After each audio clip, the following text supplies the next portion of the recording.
I'm gonna do this really.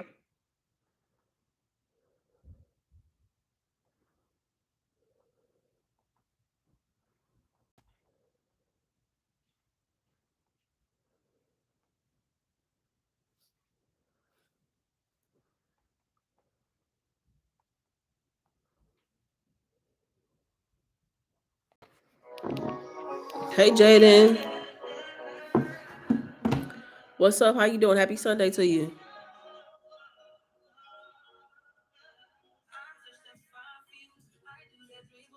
Hey Renee,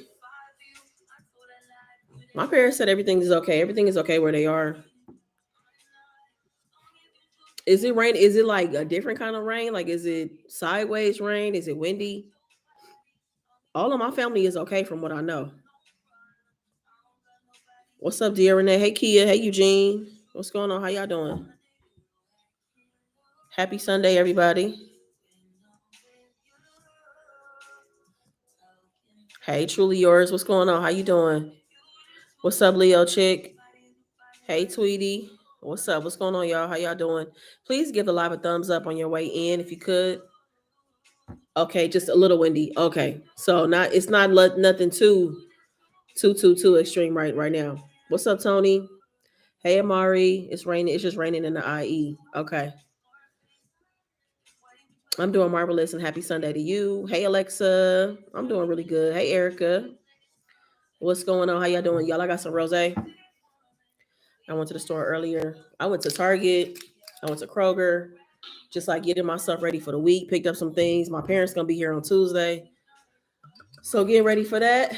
Drinking out of my Ronda glass. Shout out to Lisa for the glass. Thank you very much. So cheers to y'all. Hey Elizabeth. Hey, what's going on? Hello everybody that is answering the live. Thank y'all for coming through and hanging out for a little bit.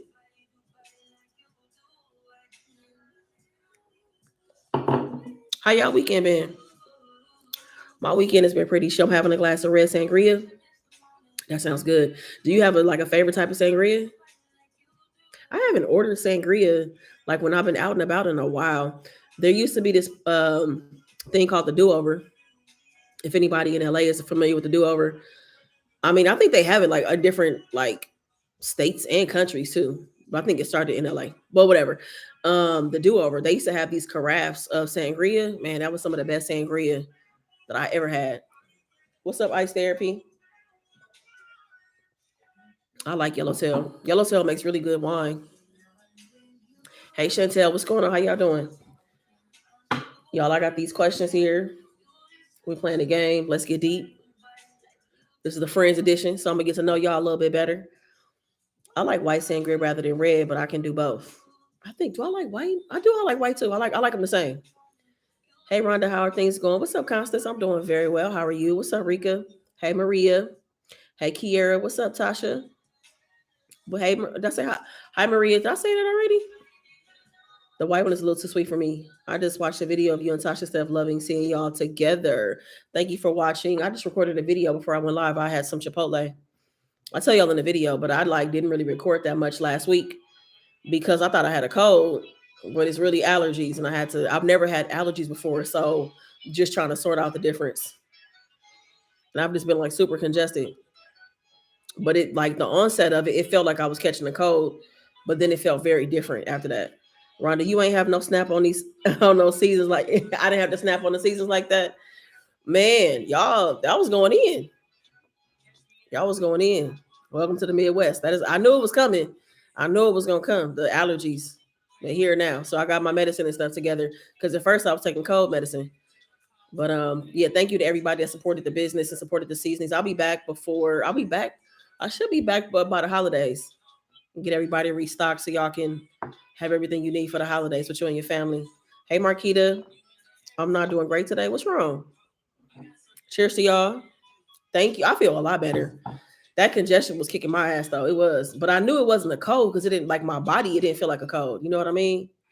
Be sure to give the live a thumbs up. Thank you, honey. Hi, honey. Yes, I need to grab them all this next go round. Yeah, I understand. Now I get paranoid and take a COVID test just to find out. And I also took a COVID. That's one of the first things I did. I'm gonna say we got back from Indianapolis on Monday. I gave it a couple of days. I took a test, I think like Thursday. I took a test Thursday and it came back negative. So I'm like, all right, cool. COVID is ruled out. But I'm like, I don't really feel sick though, but like something is going on. And I was super congested. I definitely need to get some of your seasonings. Hey Tanya, what's going on? How you doing? It's good to see you. Hey Daisy. My weekend just started today. Oh, your weekend is now? How everything been, Tanya? Yep, I'll be restocked. I'll be restocked and I think I might do a couple of in-person events maybe. I got some stuff. I got like I separate my inventory. I'm trying to separate it now because usually it's just available to sell online, but I'm trying to separate my inventory to make sure I have some to do in-person events as well. So everything that I had that was available online is sold out. And then everything else is for in-person events. Oh, you off Monday and Tuesday? Okay, okay, I got you. Hey, Queen Chelsea, what's going on? Happy Sunday to you. I went to a game night last night with a bunch of late 20, early 30-year-olds, and I learned a lot about that generation. For real, like I mean, a lot of things. Like what? Like was it bad, or did you learn that it's just not like that y'all worlds apart, and that's not really your crowd?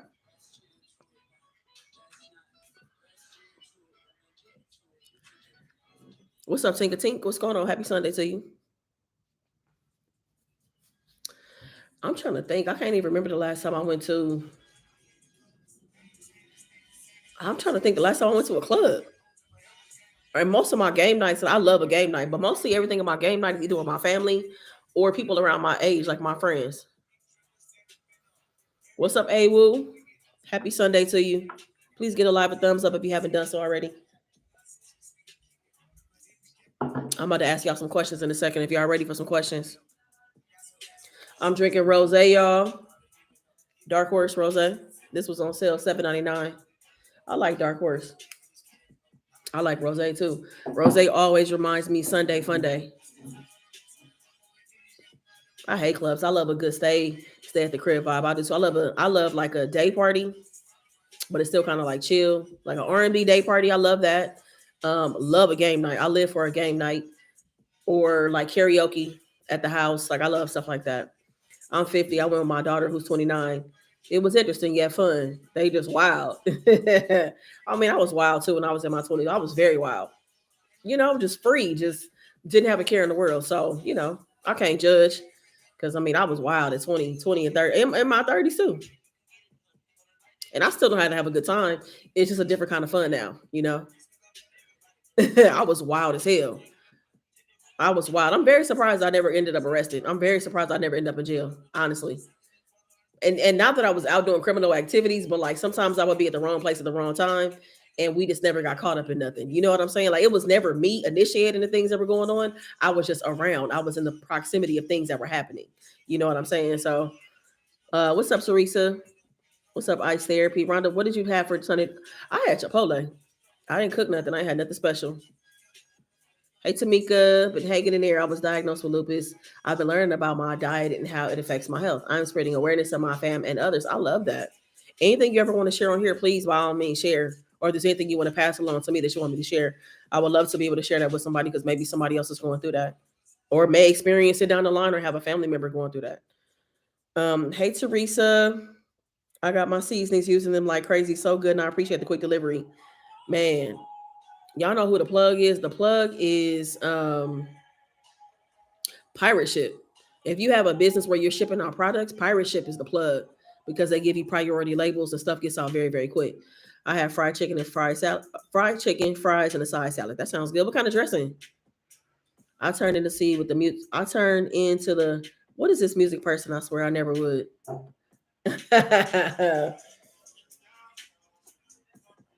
I can't do clubs at 47. Rather like a lounge, have a drink, a cigar with those clothes. Yes, love it.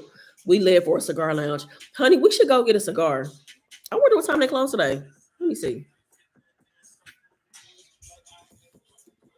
I would love a cigar right now, actually.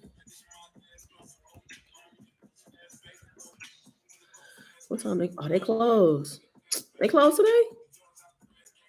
Yeah. You and Tabitha have season the game on lock. Oh, thank you. I appreciate that. I appreciate that. Hey, Luxury Interior Designs. Okay, I'm about to ask y'all some questions. Y'all ready? Are you using your new wine glasses? My mom was the one who made them for you. Yes, I am. I sure am. Right here, got my Ronda glass. I was gonna do the stemless one, but I was like, nah, let's go with the stem first. So cheers to everybody. And again, thank you, Elisa, for the glass. I appreciate it. But cheers to y'all too. Thank y'all for being here. All right, first question, y'all, is hold on. Oh, we could do hookah. We got the hookah at the house. We gonna do hookah later. Yep. That sounds like a good idea. Let's do it. We can fire it up. We ain't used that thing in a minute. And I like hookah too. I do. All right. Hold on.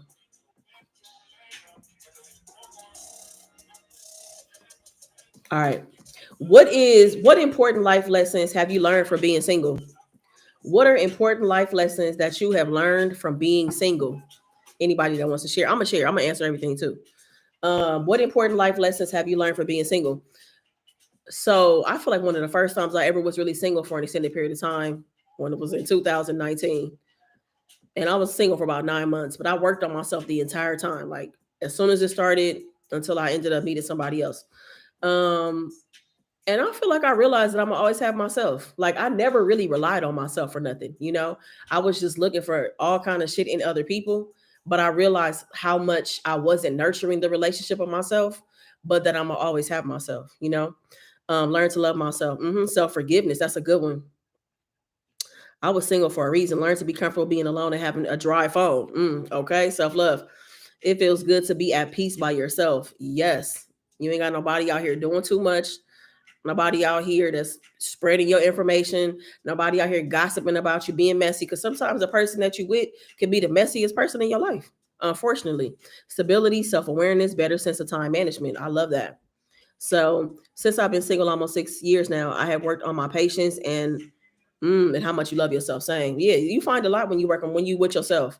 And like this is the relationship you're gonna be in the longest, the one with yourself. You always gonna have yourself. So I realized like how much I wasn't relying on myself and how much I didn't trust myself. So I spent that time like rebuilding the trust with myself because in rebuilding the trust with myself, I'm able to trust others. You need to value yourself first. This is the first time I've been single in 15 years, and it's just what my life needed right now. It is. Sometimes you don't need nobody, and everybody always feels like that's where a person's value is. It's like them needing to be with somebody else. But it's like, nah, ain't nothing wrong with being single. Ain't nothing wrong with that. And most people are honestly single by choice. I couldn't love me because I hadn't forgiven myself for past mistakes. Self forgiveness is extremely important, not making sure you extend forgiveness to other people, but don't forget to forgive yourself. You have to. And I do that often. Like I just sit and just will talk to myself and just forgive myself for a lot of things that I allowed to happen, things I let slide, things I've said to myself. That's why it's like there's nothing really anybody could say to hurt my. I mean, don't get me wrong. I don't want to make it seem like things don't hurt my feelings. I just think I've gotten a lot better about like not taking things personal because I've said all the fucked up shit to myself already. You know what I'm saying? I've said so many mean things to myself in the past. You name it, I've said it. And so it's like, how can somebody else really hurt my feelings if I already said that to myself anyway? Said it to myself and believed it. So let's see. I couldn't love me because I've learned a lot about myself. Being a Leo, we tend to only care about our needs and are always want to be right. It's amazing that one person who can change our life forever looks in the mirror every day. Yes, absolutely, mirror. We possess a lot of power. We possess a whole lot of power. And when you really start to realize like what kind of power you possess, it's like, damn, I could really change my life and people around me, like, and really you change others around you by changing yourself. It's contagious when somebody works on themselves, loves on themselves, builds themselves up, trying to live up to their highest and fullest potential. That becomes contagious. Other people want to buy into that and figure out how to do it. You're shining, you look happy, you look fulfilled, you're glowing. You know what I'm saying? Like, and like you're able to do things alone. You don't have to wait for everybody else, right? So yeah. Outsiders say I'm heartless now, so I say no. I use my heart. I use my heart less. I love that. I never comment, but I've been single for 9 years. What's up, Miss Queen Eats? I know what I want and what I don't want in a person. You don't need people. You need God. Waiting for Him to send me the right man. I'm 37 years old. Yeah, yeah. I feel that. I mean, I think that I don't think I need a person to complete me. I don't think so. Like I'm a whole person by myself. I don't need anybody else to complete me.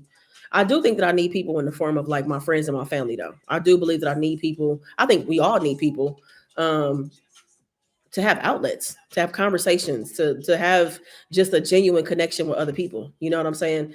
That's the beauty, I believe, of other people when you're not in a romantic relationship. But even when you are in a romantic relationship, it's still important, I think, to maintain your relationship with your loved ones, with your friends, your family, and stuff like that. Um, Tony, it's not that you use this less, it's just that you know more. Hey, Elisa, what's going on? How you doing? I'm using your glass right now. Cheers to you. Thank you again for these glasses. We need the right people around. Oh yeah, exactly, exactly. Not just anybody, the right people for sure. All right. Okay, next question. Are you scared or excited about getting older? Are you scared or excited about getting older?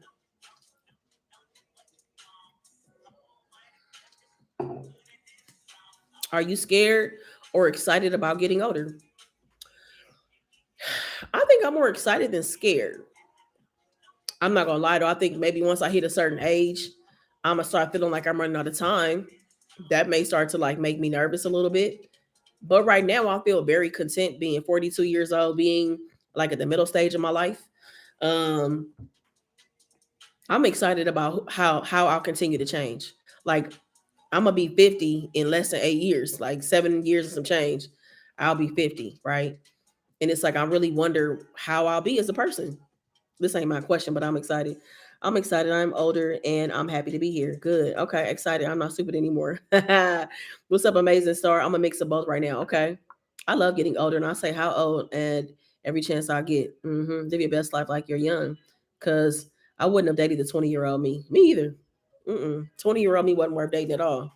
20-year-old me should have been on a self-discovery mission instead of chasing after these women. That's what I should have been doing. And that's exactly I was looking for myself and other and women. That's what I was doing.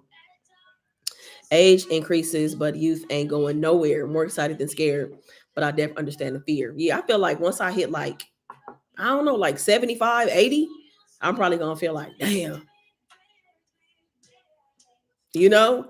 Because you could still have another 10, 20 years left in you after that, right? But it's kind of feel like you definitely on the latter part of life. Like you know what I'm saying? You at the later stages of life. So um yeah, I'm not scared of it, and I'm embracing it. Like me, I remember like so my last eating video I did, I had my hair pulled back. It was half up, half down, and a few people commented on my hair because it's gray. Like I'm very gray around here, and I don't have anything to hide. It's just natural. It's what's going on. I'm getting older and stuff like that. So I'm not necessarily offended, and I'm not trying to hide it. It's just a part of the process. And for me, I don't plan on dyeing my hair, but I also don't knock anybody that does it. You know, we all got to do what's best for us. For me, I'm embracing my grays. I'm rolling with the grays, and that it make it do what it do. Um, what's up, Miss Pooh Bear? I got my restock, and I'm grateful because I thought I could double back and get some, but of course it's sold out. Thank you so much for the support. I appreciate you. I was good on paper, but I was a mess, man. I was a mess. I feel like I didn't have any emotional intelligence. I was just all over the place. Definitely deep in my bag in terms of people pleasing when I was 20, insecure about everything, just everything. Like I was just all over the place, you know. And I didn't have any plans on working on that either, you know. And you used to be sandy blonde. I love it. Yeah, all this shit, everything that used to be blonde is all gray now. 20-year-old me was a whole mess. Oh yes, I love the gray hairs and be mad when I lose them. Like no, not my wisdom. I embrace my gray hair. Yeah, I love embracing mine.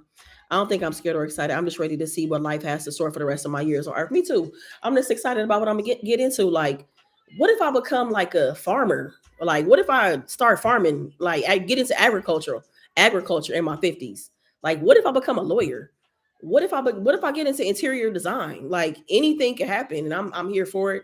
I'm open to it. Y'all know that I have tried a bunch of different things up until this point. A lot, some of it has worked out, some of it hasn't. But I'm really open to whatever life has to offer for me. You know, I'm fine with opening and closing different chapters, all of that. Like I'm open. Hey Karen, what's going on? How you doing? Thank you, Taylor Elizabeth. I appreciate it. All right, next question. Mm, if you could change one thing about your childhood, what would you change and why? If you could change one thing about your childhood, what would you change and why? I would probably change the fact that we didn't really travel like that. We traveled to Vegas. That was pretty much like the main place we went to. Went to Vegas a lot. We did family road trips to Vegas, and I'm grateful for those trips. I just wish that I would have flown more when I was younger, and that we got a chance to explore different places. I also went to Tennessee when I was younger too, probably when I was like 8. I went to Tennessee once and Vegas many times. So I just wish we would have, traveled more places. I wish I had a passport when I was younger. But I'm not on the flip side of it. My parents were making a lot of sacrifices for me. That's the other side of it. Is they were making sure that I was good and that we were stable and that I was able to go, making sure that I was going to be prepared to go to college and stuff like that. That's what they were focused on. So, as a saying, you know how it is when you're in life, you're trying to be focused and balanced in so many things. And even when you're trying to focus on so many things and you're thriving in so many areas of your life, oftentimes some areas often suffer. Even though you're doing well in these other parts, there's some parts that you may not be thriving. Um, so yeah, I wish we would have traveled more. My family owns a farm in Florida, but we live up north. Okay. Shout out to Rochester, New York. Hey, love. I'll be 42 in November. Definitely excited about getting older and see where life takes me. And I continue to grow. Okay. That's a good answer.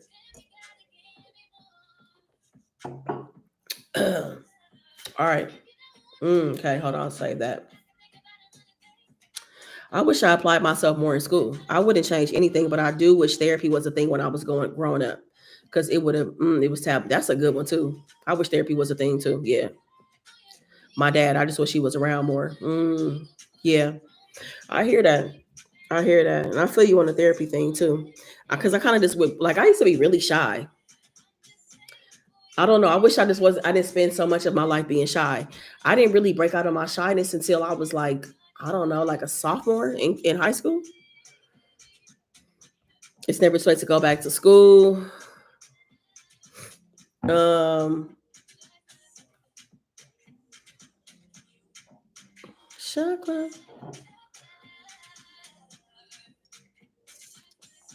If you haven't given the live a thumbs up, please be sure to do so. Thank you.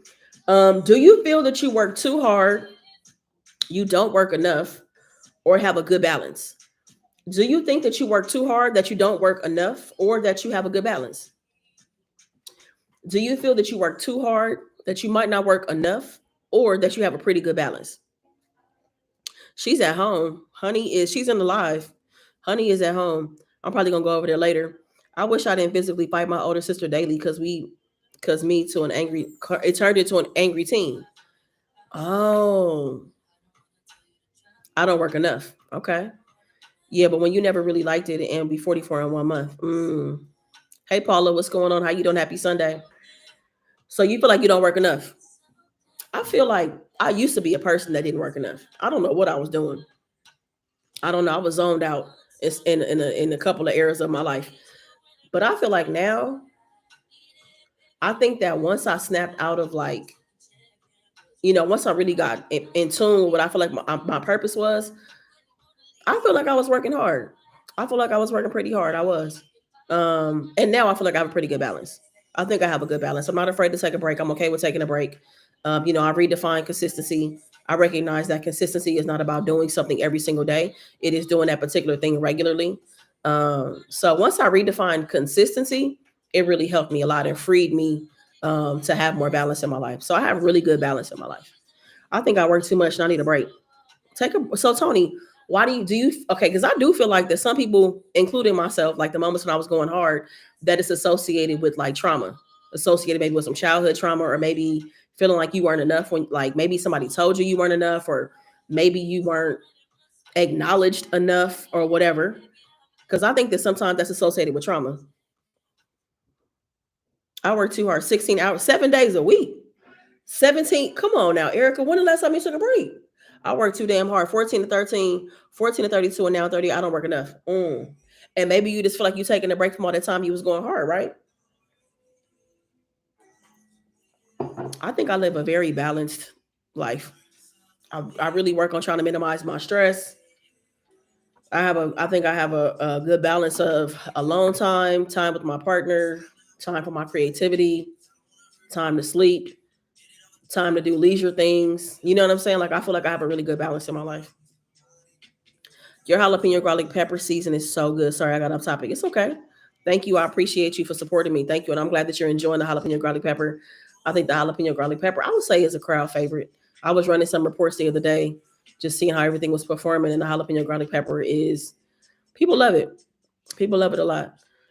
I just started learning balance, but I'm definitely a workaholic, but it's from growing up a certain way. I want to have what I didn't. I'm learning the balance now. Well, good for you, Maria, for recognizing that there could be balance and that she could be doing some things differently. Because the work is fine, but life has to. Okay, okay. I do get breaks here and there. I work from home though. Okay, but it's still rough. That's a lot of work. 16 hours, 7 days a week. Sheesh. What you drinking, Rhonda? I'm about to have you some Amsterdam. I got me some rose. I got some rose, dark horse rose. I think it's trauma from being my mom's only child, but she or my dad wasn't present in my life for real, for real. Ah, okay. Yeah, it could be an extension of that. Could be. Hmm. It could be. Man, our childhood plays a significant part in our life, doesn't it? It will. It will. It will. That shit will show up on it. Cause I used to hear that like, oh yeah, your childhood, your childhood. I'm like, yeah, yeah, yeah. Everything was good in my childhood. And the thing about it is, things could have been good in your childhood. That also doesn't mean that it won't have it affect you a certain way or have you living and doing things a certain way that don't really like match up with what you're trying to do now in your present day life. You know what I'm saying? So I don't know. It's just a lot to unpack. It really is. Hey Ariel, what's going on? How you doing? I love your podcast. I didn't do the podcast this past week and I was so bummed, but I was like, it is what it is. Like I was kind of hoarse. Like my voice was doing something weird because of my allergies. And I'm like, I'm not gonna force it. Next week I'll be back though. So I'll have an episode out this week though. So thank you so much for supporting the podcast. I appreciate that, y'all. Have you ever thought about doing radio and broadcast? You know what's so funny, Ice Therapy, is that when I was in school, I went to school for journalism. That's what I got my degree in. And I wanted to go to school for broadcasting, but they didn't have it at my school. But yes, I've always wanted my own radio show. I've always wanted to be on TV. And and let me say this, I've always wanted to be on radio so that I didn't have to be on the camera. I didn't necessarily want to be in front of the camera. I just wanted to be able to talk and hold conversations and stuff like that. And like, spark certain conversations. You know what I mean? I do want my own radio show. I ain't gonna lie. There's this app that allows me to have a radio show, y'all. And I think I'm gonna go ahead and start my own radio show. Like it could even be a hobby. Like I'm not even really tripping off of like what it turns into. I just kind of want to do it to be able to like play music, but also have conversation at the same time because it's something I've always wanted to do. I think I have an awesome childhood, but it's easy for me to walk away from everybody with the quickness. I understand that. I understand that. Are you an optimist, a pessimist, or a realist? Are you an optimist, a pessimist, or a realist? What would you consider yourself?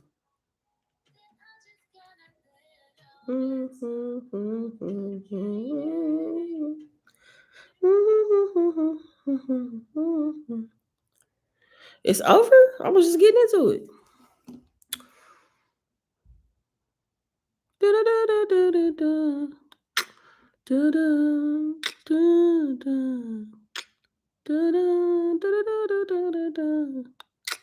Daydreams.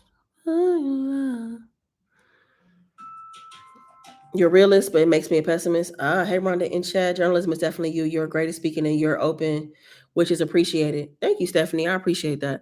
I love being able to share, you know, realist with a side of optimism. I think I'm super optimistic. I think I have my moments of realism, like being a realist. I mean, I think I'm very optimistic. Yeah, I'm super optimistic. I make sure because I assess all the situations individually. I plan like a pessimist, unfortunately, lead with optimism and talk in realism. Yes, that is a good way to describe yourself. Yes, that is very true.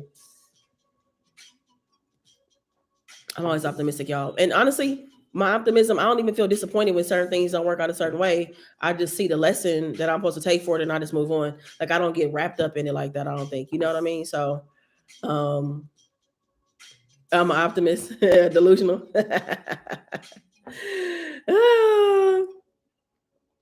I think here's the thing about being optimistic is that I feel like if people handle certain situations the way that they should be handled, then everything will be fine. But we allow ego, pride, wanting to be right. This got to be played into it. If people just did the right thing in the situations, things would work out for the most part. But we are humans, and so many things interfere with those things working out. So I think my optimism comes from the fact that I'm always hopeful. Can we put this shit to the side just for this one incident, this one thing, and just see it through this way? Like I think that that's where it comes from for me. Yeah, I don't really dwell on anything, and I let it go, and I let things go. Yeah, I try not to dwell. I don't. And once I've been about it or whatever, I move on. You know.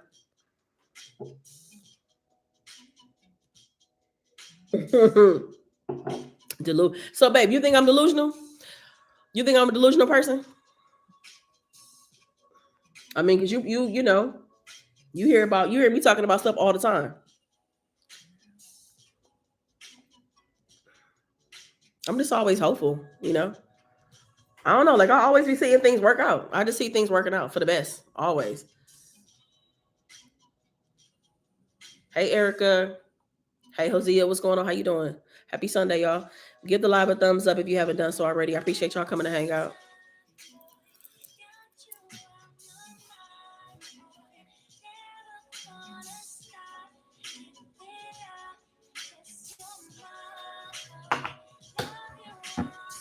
What's up, Jemiah? We had a great time. We had a good time in Indy. We had a really good time. It was fun. It was. I'm trying to come back. I feel illusion, a master storyteller. Oh, you trying to butter me up, huh? Mm-hmm. She's trying to butter me up, y'all. Um, it was a great time. We had a really good time. I hope to take my parents to Indy as well. I hope to take them out there for a WNBA game. That should be fun.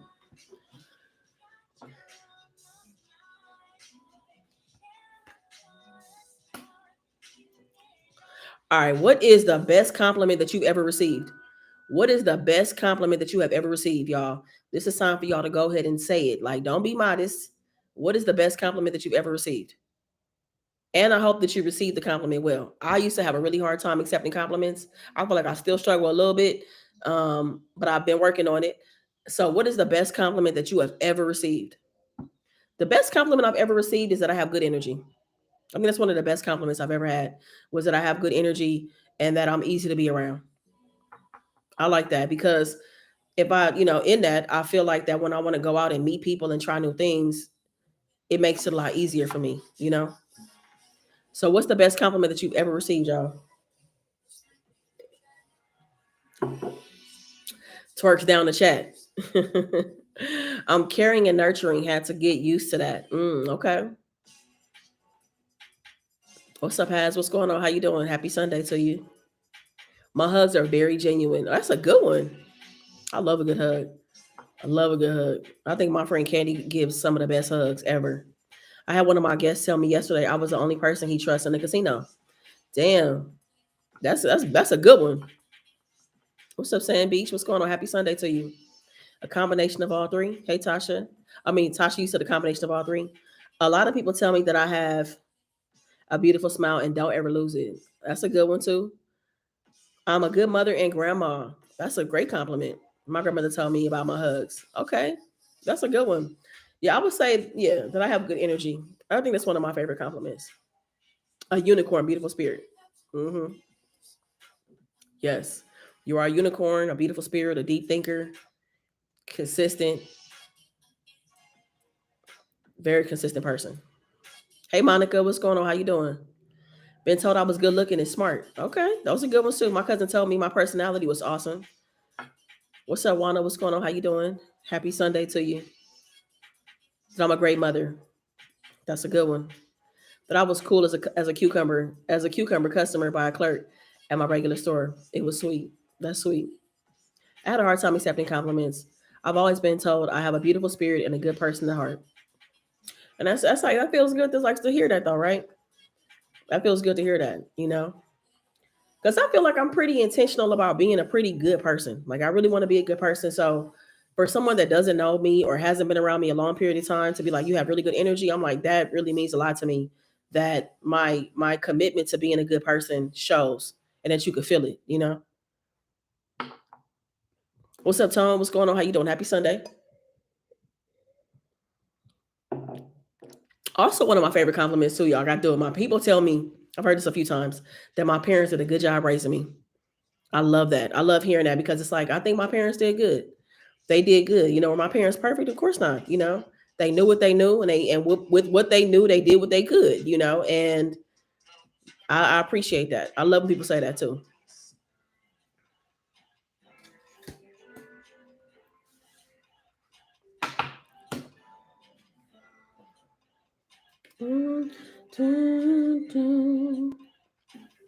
What is something that you are naturally good at? What is something that you are naturally good at? Go ahead and go ahead. Don't be modest, y'all. What is something that you're just naturally good at? You could do it right now. You could do it with your eyes closed.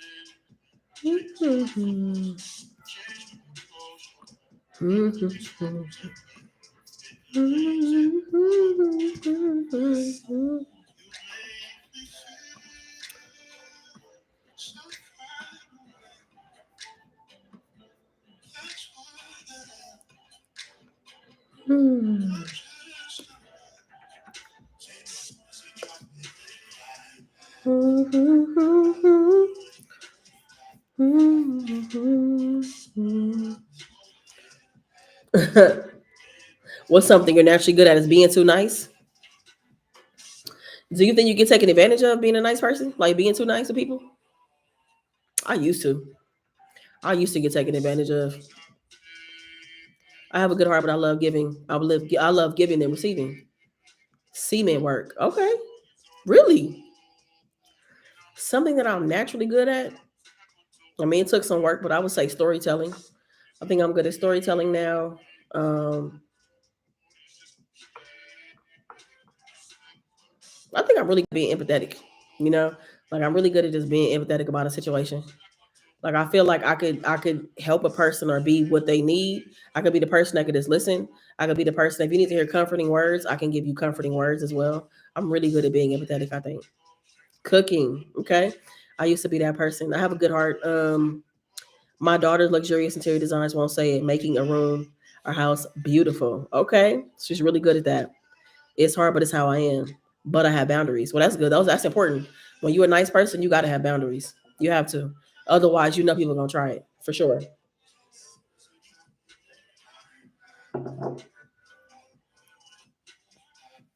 That's good. Poetry, cooking, but it's not cool anymore. You mean like you don't enjoy doing them anymore? Is that what you mean? Dun, dun, dun, dun, dun, dun. Something you're naturally good at is cooking. I really wasn't a cooker most of my life. That's what's really interesting about being in the food space, like having a business that's associated with food. I think I'm cool. I think I'm pretty cool at cooking, but I don't even know how. I don't even know how I got here. To be honest with you, really good at giving good advice. That's a good one. That's a good one. People don't appreciate it. Oh, people don't appreciate it because of I got you because of Uber Eats and Google. Got you. Being after people when they need to dump. Mm. Do you think that you do well with like making sure that people don't just call you to dump though, Tony? Like, do you think you find a good balance in that? Like, you aren't the person people just come to dump on you. Is that what you're saying too?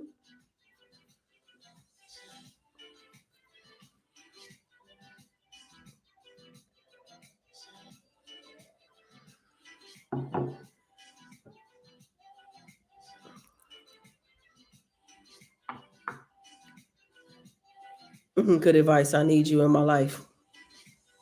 I love people that give good advice. They give good sound advice. I love it. Negative energy is real. I can't take too much dumping on, or others are getting any dumped onto me. I just learned how to put a boundary on it like a year ago, for real, for real. Be careful not to internalize while they're dumping. I think I've gotten pretty good at it too. I've gotten good. People don't just call it a dump. We have a pretty good balance. And I feel like the people that only call it the dump, we don't talk anymore. We don't, because they didn't want anything else but to use me to dump. And I have way more to offer in a friendship. So it's like, no. So yeah, I just, the people who used to just dump and use me to like just vent, you know what I mean? Or want to pick my brain or whatever. Like, I'm not doing that shit no more. It's done with. I'm a good listener. I think it's important to absorb people's words. Yeah, being able to listen. Like I know you can hear me, but are you listening to actually what I'm saying? Because I mean, it's always there. Like people say they say what they're looking for, that what they want, you know. And sometimes we just not listening.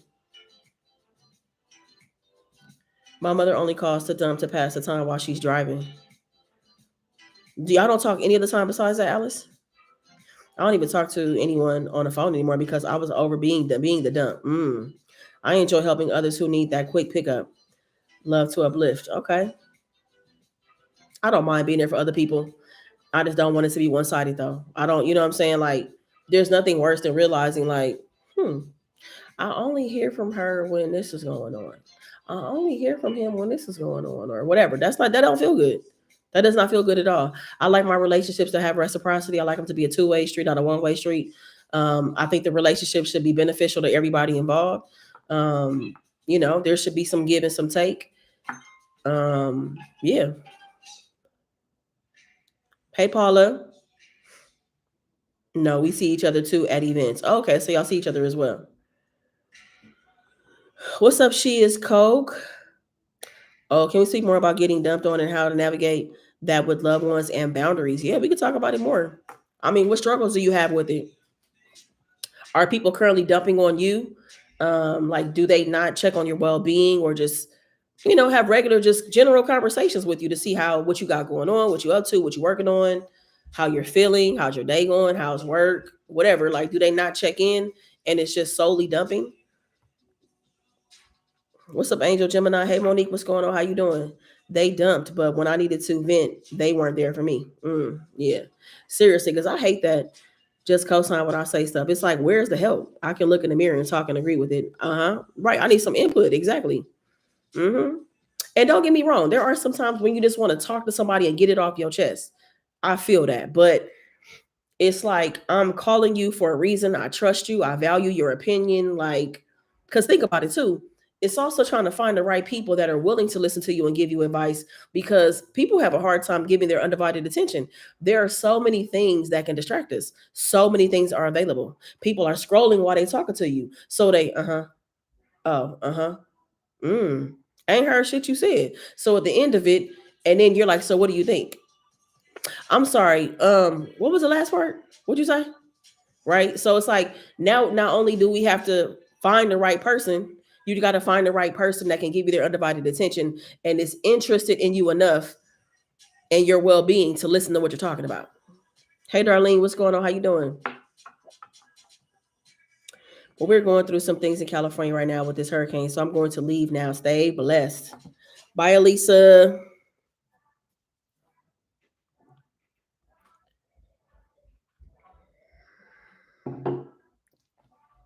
And the self gift of not being available because of my own healthy boundaries, man. This is a real thing, and I never even knew it.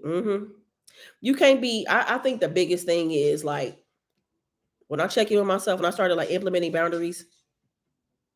What's like, Rhonda, what do you need right now? What do you need?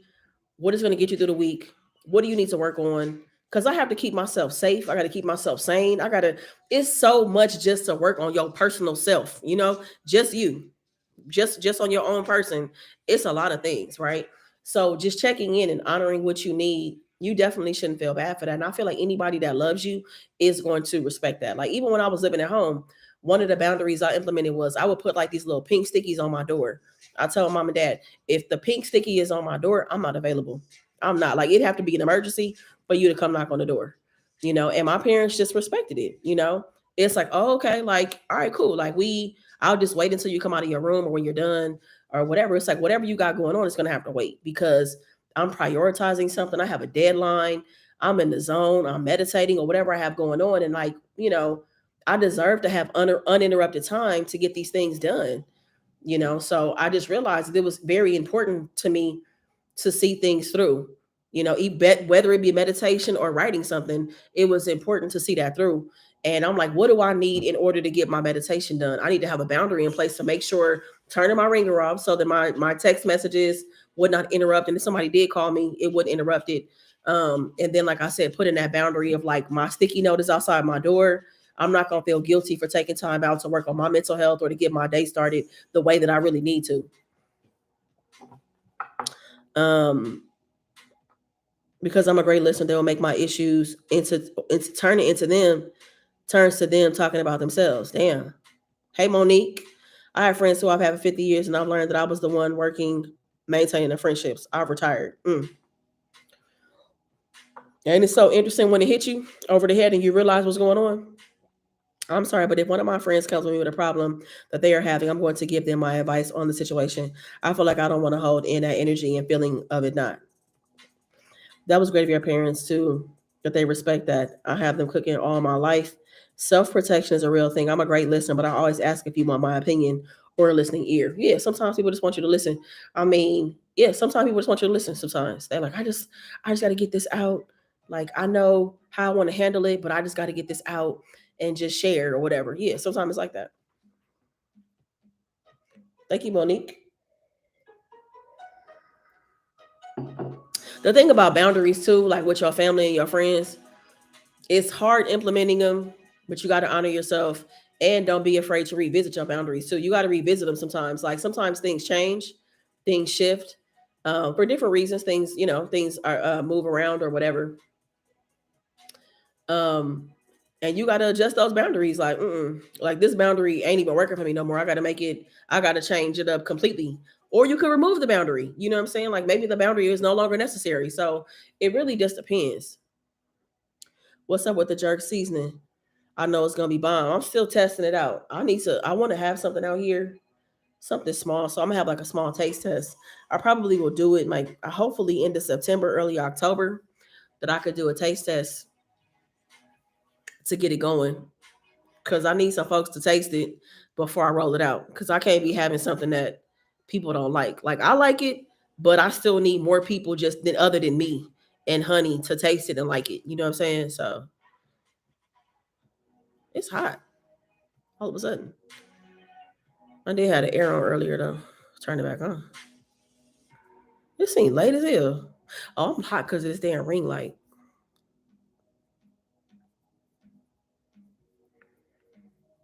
Let me call my mama to see how the rain is going, y'all. We talked not that long ago before I did my Chipotle video. You waiting to get to the mushrooms?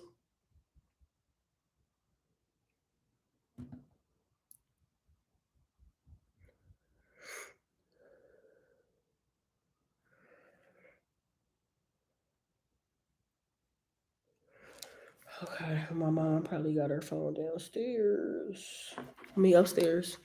Oh, she gonna call me later. She texts me. Everything must be fine. Still, it was fine earlier too.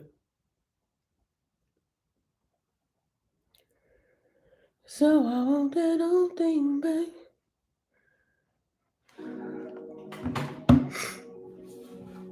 Mm-hmm.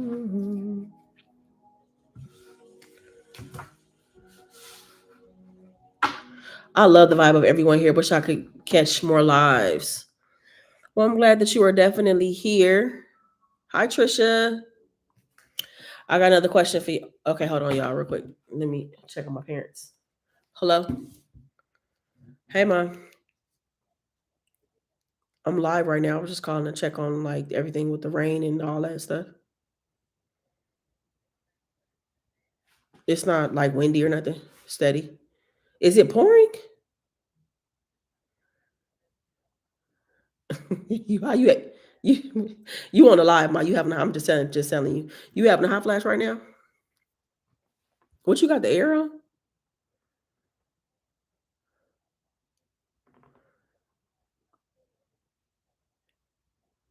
It's warm, but it's just raining. But it's not pouring. Hmm. You talked to Masita? It's she said it's pouring in LA. For real? Why? Cause is it lightning?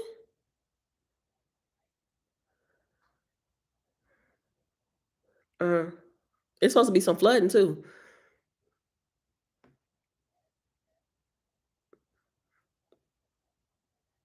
Mm, okay. Okay, I know. I talked to you not that long ago. I was just checking to make see if anything changed. Okay. I will. All right. I love you too. Bye. All right, bye. So everything seems good. Let me send I'm about to send a text to my cousins. To my cousin chat.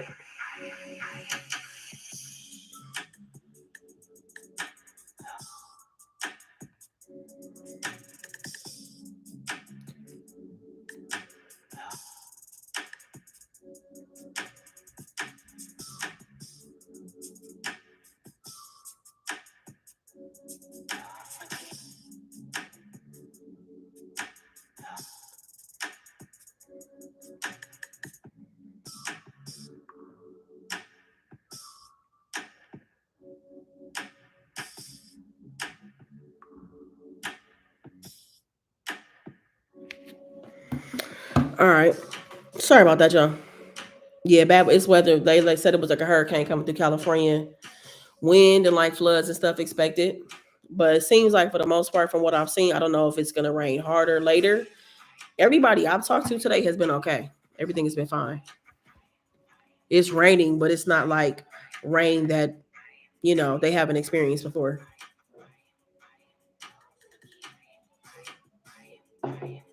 All right, y'all. What's the weirdest date you ever been on? What's the weirdest date that you have ever been on, y'all? The weirdest date, I think I told y'all about that one I had on Valentine's Day when that girl had invited me out and I had to end up paying for the date and her car ended up getting towed and she wanted me to pay for it and all that stuff. Like a mess. That's the weirdest date I ever been on. Have I had any other weird dates? Um, I remember I had this one date where I made it weird. I feel like I made the date weird because I really felt like the girl was out of my league. You know what I mean? Like this was like I just wasn't secure. Like financially, I was probably at the heaviest I had ever been. It was just a lot of things kind of working against me, and I just did not want to be on that date. I hated my outfit, felt like my hair, like I didn't feel good. Like I felt like I needed to be working on myself. I should have been, and I wasn't. I was out dating, and I shouldn't have been. And I feel like I was making the date awkward. What's up, Boozy? What's going on? How you doing? Never been on one. I'm pretty lucky. My dates, even when I was young. Okay, it's crazy because I'm almost 44 years. I have only been on a few dates.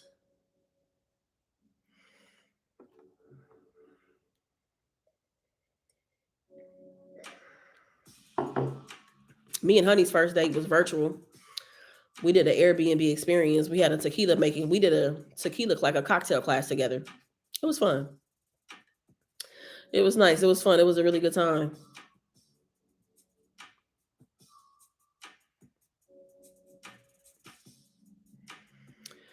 One date they called their ex while I was in the bathroom for advice. Looking back, he was probably the stunt on the date.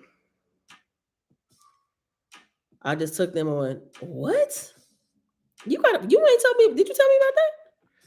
Now I need a story time when I call you. I feel like in my generation, we really don't go on dates. We just talk on the phone, but I don't know. Okay. Blind date dinner. He wore sunglasses the whole time. At the end, he took off his sunglasses and said, I wear these because I have light eyes and I didn't want you to fall in love too quick. Girl. He really said that? What? I have light eyes and I don't want you to fall in love too quick? He need to be slapped. That's what it sounds like to me. You sound like you need to be slapped, sir. Get over yourself. People are crazy.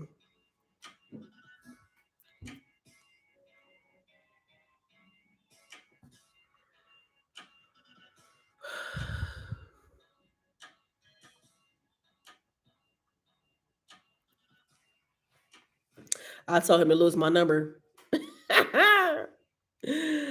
Ooh, lose my number. Thank you. What you say? I was thinking about that day the other day. When I call you, that got to be the first thing you tell me about this date you had, honey.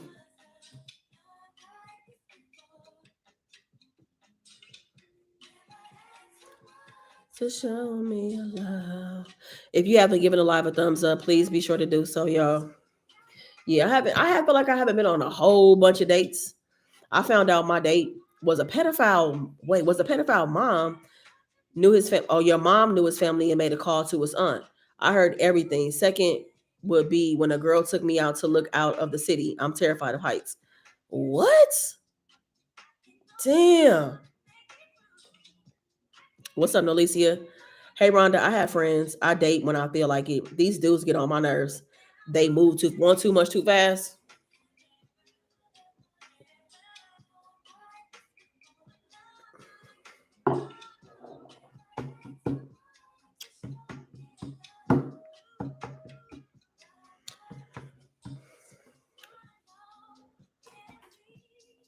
Did y'all see that debate about the ice cream date? And I'm gonna tell y'all about it in a second if you haven't heard about it. It was on Twitter where this woman, her and this dude exchanged numbers, right? I don't even know how they met, but it was a hot summer, right? It was a hot, I mean hot in a lot of places, right? So let's just say three digit temperatures. Let's say 101, right?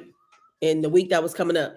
And when he hit her up to make plans, he was like, "Hey, what's going on? Like, I want to, I want to get up with you and hang out and vibe with you and get to know you better or whatever. It's been really hot. I want to take you out to get some ice cream because it's been really, really hot. I think that's like the perfect date right now." She was like, "No, I know my worth. I'm not going on an ice cream date. I expect more from my dates or whatever." And she was like, "Nah, I'll pass." Do you feel like an ice cream date is appropriate? Like to even just feel it out because you might not even like the person. Or do you feel like no matter what, it should be more than just an ice cream date the first time you hang out with somebody? I have bad face recognition, so when I on the second date with someone and did not know which person was my date, I almost left. What? Rhonda Alexa says it's 112 here. 112? Damn. I know a guy that we don't date, but this fool thought he was a guy's gift. Mind you, he was a functional junkie. I would go on an ice cream day too. I would too, because to be honest with you, if we go into a nice place, that could be the second or third date. I mean, like I said, the ice cream date, I think that's a great place for us to number one be able to hear each other, right? Because we can go get the ice cream, then go for a walk or whatever, so we can hear each other. I do feel like sometimes that some restaurants are loud, like it's music playing or there's just a lot of noise going on in the restaurant, right? Depending on where you are. And I think an ice cream date is appropriate. Not a whole lot of money is being spent, right? So whoever set up the date is not coming out of pocket a lot of money in the event that y'all don't make it to the second date. I don't see nothing wrong with that. I also respect the fact that you feel like that you want more for a first date. I think that's okay too. I see both sides of it. I wouldn't be opposed to an ice cream date though. What do you mean as fast? It don't stick around. It is I don't stick around. Just because we go out 6 times don't mean you can get it. I love ice cream dates. You really get to know people. Yeah, I think you do too. I think so too. What's up, Star Shade? What's going on? How you doing? Happy Sunday to you. I think that's a perfect first date, but the second date got to be more than that, right? Um, Ice cream is very convenient for the first date. I think so too. I think it's chill, it's laid back, not a lot of pressure. I ain't really got to like dress up like that. I can come like comfy and I feel like we can really get into the conversation part of it. You know what I'm saying? I feel like it'll be less awkward as well, too. If there is any awkwardness, I feel like you cut through that pretty quickly on an ice cream date. But I feel like when you go to a restaurant, y'all got to get seated. Y'all got to look at the menu. You got to choose drinks. You dealing with a waiter. Like, there's a lot of moving parts that kind of go along with it. So I had one day take me for ice cream, and we were walking around, and she walked me past a dumpster. I Later I realized when I got home I forgot my key. She gave me a handshake after I climbed in my window. What? I deserve that. I like getting to know a person. I even met a guy at a Waffle House and brought my coupons. I ain't met. Look, shit is expensive. Okay. I went to Target today. I was proud of myself for not spending $200, and I'm like, but what did I get though? What did I get? What did I get? I'm like, yo, shit is expensive. I am not mad at the coupon at all. Bring the coupons, please. Anything that can be taken off of the bill is all right with me. Stuff is so expensive. It really is. And ice cream. I mean, shit, ice cream probably expensive right now too. I haven't went out and bought ice cream in a minute, but I feel like ice cream is expensive now too. Yeah, I'm with you. I like getting to know a person. I do too. I like getting to know you. I do. I like being able to um ask questions, you ask questions, me answer your questions. I like to be able to look into your eyes. I like to be able to observe your body language and stuff like that as well. Everything is expensive, ain't it?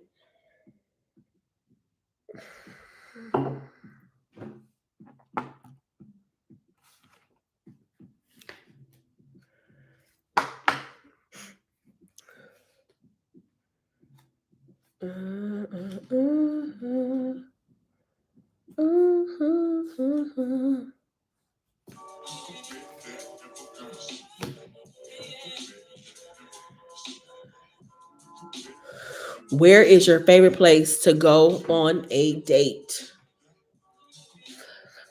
That's a good question. Um,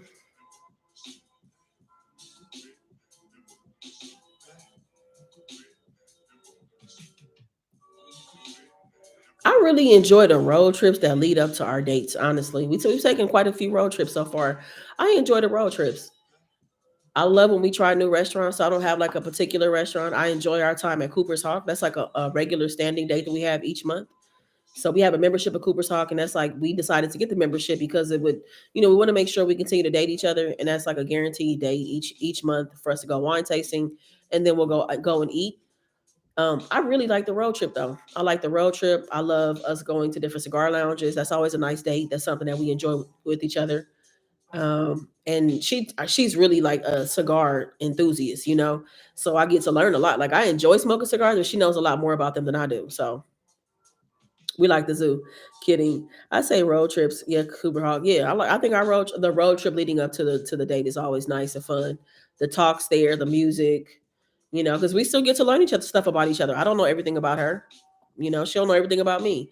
I mean, like obviously we know enough about each other to be in a relationship and be working on a partnership, but we still learning stuff about each other. And it's just interesting, like the things that can come up. Like it could be a song. It was even a question that I asked a few minutes ago when she talked about a first date, and now she will share that with me. You know what I mean? And it won't be weird or anything like that. I like to go on walks or a hike. Okay. Anywhere my wife is, even ice cream by the dumpster. Yeah, I enjoy anything we do, honestly. We've never had a bad date. Honestly, we've never had a bad date. I like going to concerts with her. Like I said, road trips, casino, cigar lounge. We have a good time. Going to we eat wherever.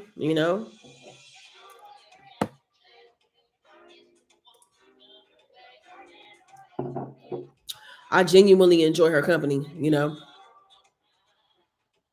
I genuinely enjoy our friendship. I genuinely enjoy her company. It's something I look forward to, you know. Peace and love, Rhonda. What's up, Kenyatta? What's going on? Happy Sunday to you. It's a Virgo thing.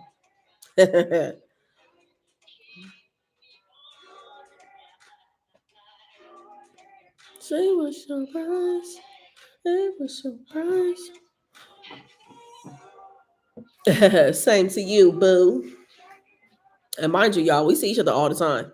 But like I said, we do good with like the balance in our relationship. We see each other all the time, but we also have our own personal space, which is, something that we honor. Um, and it's cool. Like it's dope. It's dope. We have a pretty great setup. Like it's really great. I love it. I do. I love how our life is set up. And we've talked about this. Something we talked about it here as well is that, like, y'all know how we live separately. I mean, eventually we will live together under the same roof, but we said that we will probably always maintain some type of, like, I don't know, office space or like a studio or something, to have a space that is just specific to, her needing to go and create, me needing to go and create, or just needing some space and time away. Like, I do believe that space is something that saves a relationship.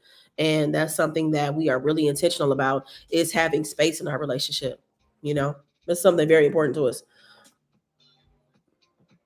Do you use Groupon? I use it faithfully. I have used Groupon quite a bit. I have. I was just talking to her about how I had Groupon stock, like at the height of the pandemic. I had bought some Groupon stock for like 83 cents.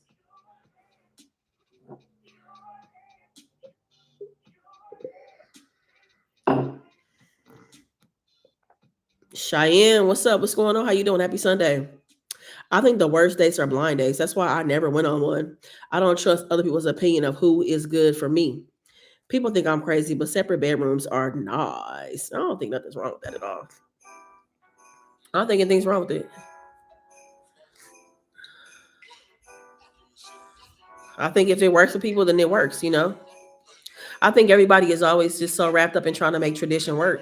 And the tradition just doesn't always work. The things that we have all maybe seen growing up, or have been accustomed to, it's okay to do something outside of that, especially if it works for your relationship and y'all in a healthy place, and that allows y'all to maintain that healthy space. Why not go for it? There's nothing wrong with that at all. That's the thing. Like, me and her, like, we have been committed to doing things our way out the box. I mean, did she feel a little uneasy flying to LA to first meet me? Sure. I felt a little uneasy as I was pulling up to pick her up from the airport, but she was already landed and told me where she was at the airport. So I felt like, oh my God, this is really happening. But we've done things the way we wanted to do it. We be on each other's nerves. Kidding, but it's so healthy. I posted on my snap that I want my own bedroom, and a guy comments my relationship wouldn't work. That's not true. I mean, it's not true. How's the new place going? Love your vlogs. You're both born for this. I love my new place. I love my new space. I love it so much. I can't believe my parents gonna be here in a couple days. That is blowing my mind. My parents gonna be here on Tuesday night, y'all. So very soon. Um, I love it. I love my space. I do. I love being here. I love being here. I feel very much at home. I feel safe. I feel comfortable. Um, yeah, I feel good about it. I feel great about being here.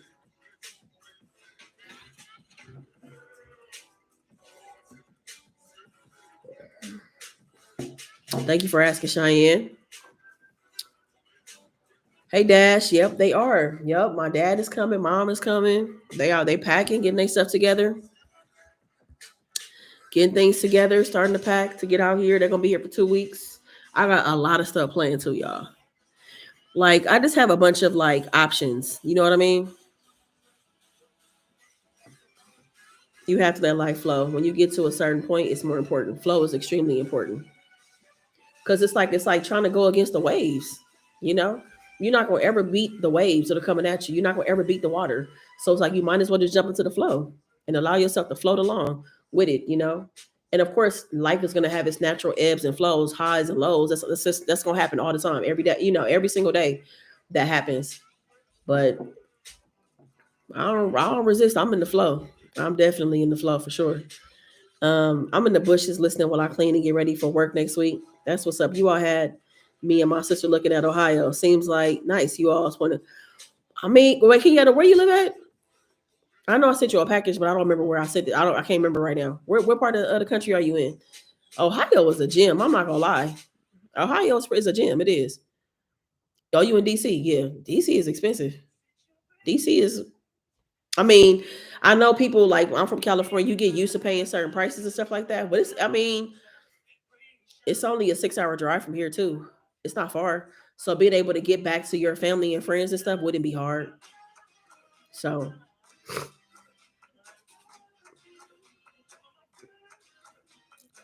is it Moasi? Am I saying that right, Moasi? What's up, everybody? Welcome to the live. Northern VA, though, on the border, 15 minutes outside of DC. Okay. Yeah, it's about a six and a half hour drive. What about an hour flight? Hour and a half? something like that. I think Ohio is cool. I like it a lot. I like it a lot. And it's like you come into it knowing that the weather is gonna be the downfall. That's gonna be the thing that's gonna be the downfall. Okay, cool. But everything else, like the festivals, I mean, just the things that are available, the farmers markets, like less traffic. Just I mean, I didn't realize how much I needed less traffic in my life. I didn't realize that. I'm so at peace, y'all. For real. What's up, Gigi? I like it out here. And it's like super affordable. Super, super, super affordable.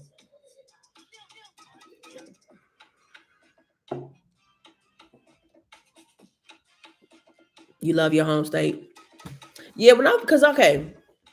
Because you don't live here now. So when you said that you were from Ohio, I was shocked. Because I don't think I knew that. I don't think I knew that. I just was familiar with where you currently live. Yeah, okay, I'm from Rhode Island. It's an 8 hour drive home. The cost of homes look good. When you're from Ohio, it's just all right. I mean, I'm telling you, y'all got some gems out here. Y'all do. Y'all got some gems out here. Definitely.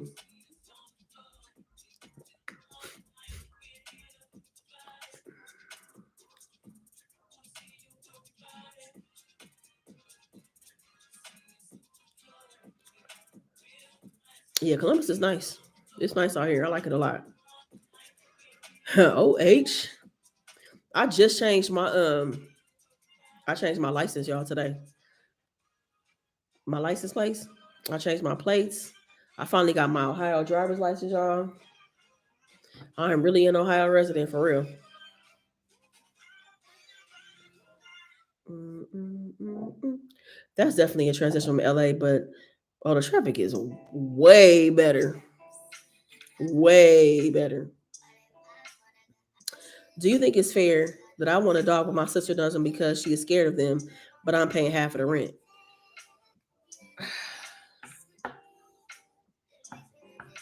I mean, what kind of dog is it gonna be? She's scared of all dogs. Like she's scared of small dogs, big dogs. Is her has she been bitten before? Like what is it like? Are you trying to bring a pit into the house? Like give me a little more information.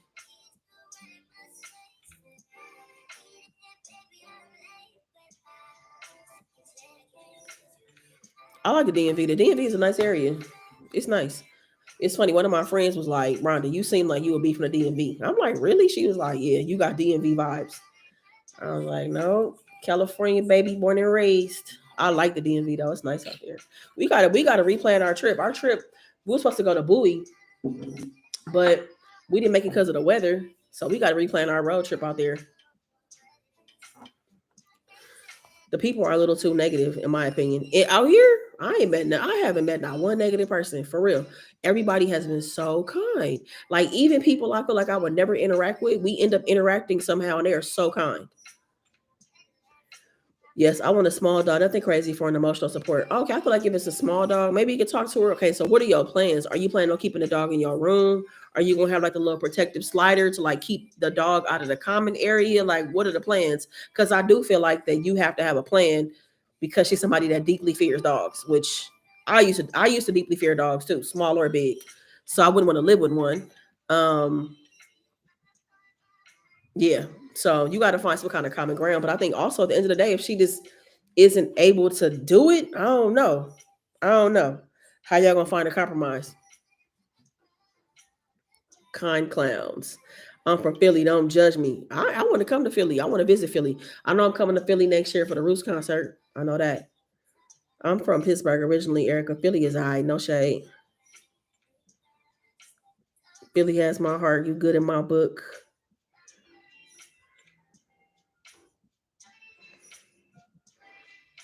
Yeah, it gets real when you transfer IDs, driver's license in your car. I knew it was real from San Francisco to Vegas, being here 11 years now.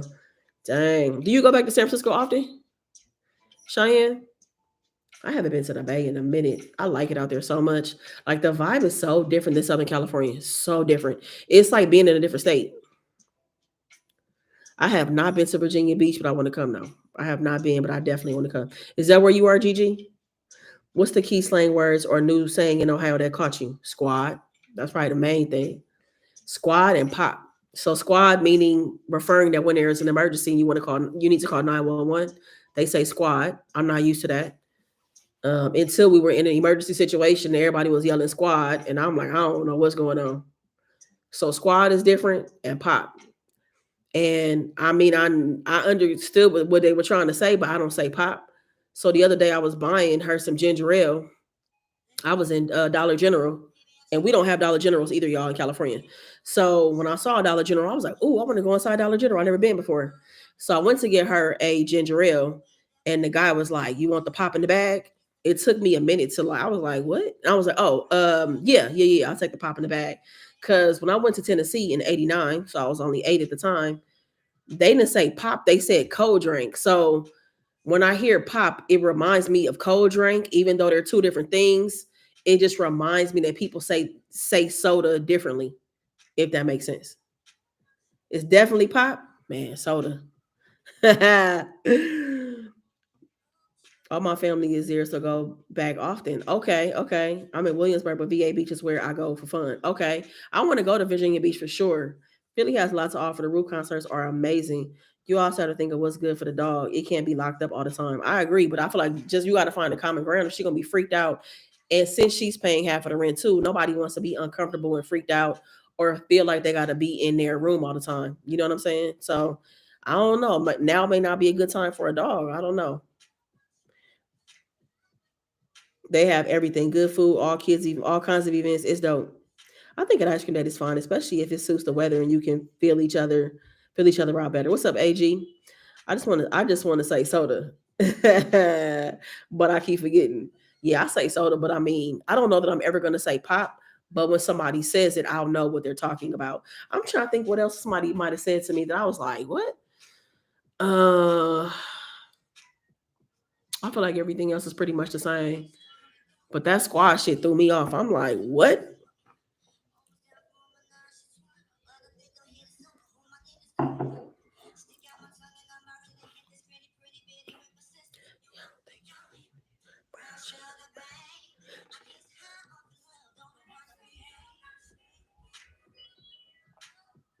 I also can tell when somebody is from the Midwest because of how they say down, around, sound, like, or now. They be like now. Wait, I wish I could say it. You don't come down. They be like, it's like this. I don't. It's like this way they say it, like down, down. You don't come down here, down, down. I feel like it goes low register when they say it down. You know what I mean? I can hear it. Anytime I hear it, I'm like, you from so and so? They be like, yeah, how you know? I can tell. Because my honey, when she be saying stuff, I be hearing it. I be like, ooh, that sound like, yeah, I can hear it. Water, water.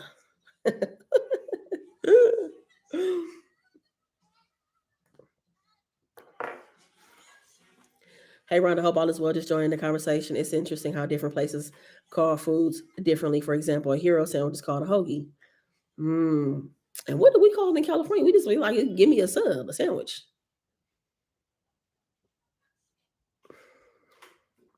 Grinder just sounds good. Hoagie like. Sounds good. The kids drink. Oh, okay. Oh, okay. Yeah, I don't think we got a special name for like sandwiches in California. I don't think so. I never said nothing different.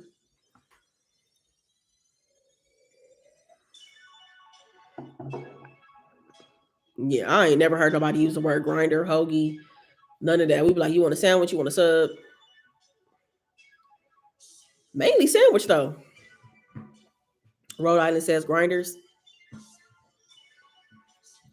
You call it a hero. Oh, I want to try chopped cheese so bad.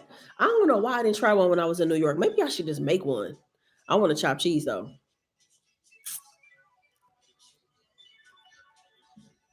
How you doing today, Renee? Thank you for coming through to the live. Do, do, do. I'll be seeing the videos when they be making the chopped cheese and like the what is it, bodega? At the bodegas when they have like it's like ground beef and they like chop it up. They chop the ground beef up and it has like cheese on it, right? Does it have onions? And then the bread has like mustard, ketchup. Is it mustard and ketchup? I gotta look at them some more videos. I can't really remember, but I remember the meat was like it would come down. It would be like like they're trying to make a burger, but they would chop it up. Grinders and hoagies. I had to learn sub and hero. What's up, Kiera? It look good. Let me see.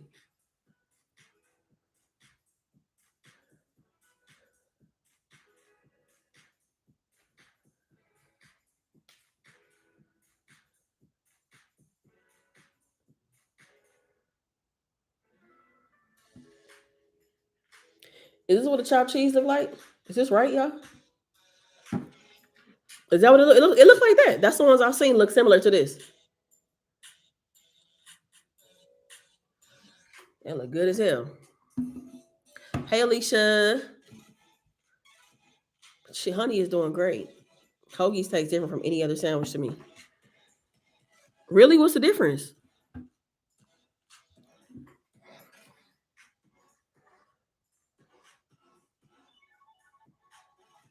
What? What?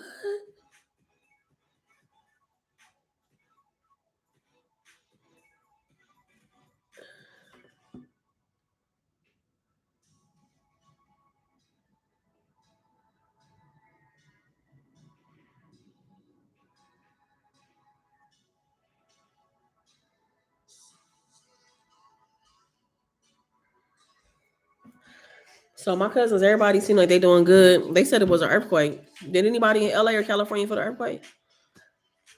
What we drinking on? I got me some rosé. I'm kind of smashing this bottle. I'm gonna tell you that.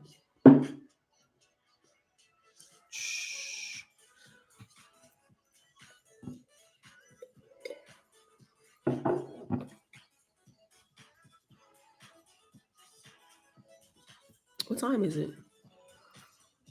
Oh, it's almost 7. Yeah, my cousin said it was an earthquake. And my cousins were in Vegas. Some of them were in Vegas over the weekend because it was my cousin Chanel's birthday. And then my cousin Justin, he said his flight got canceled because of the weather. Did he drive back?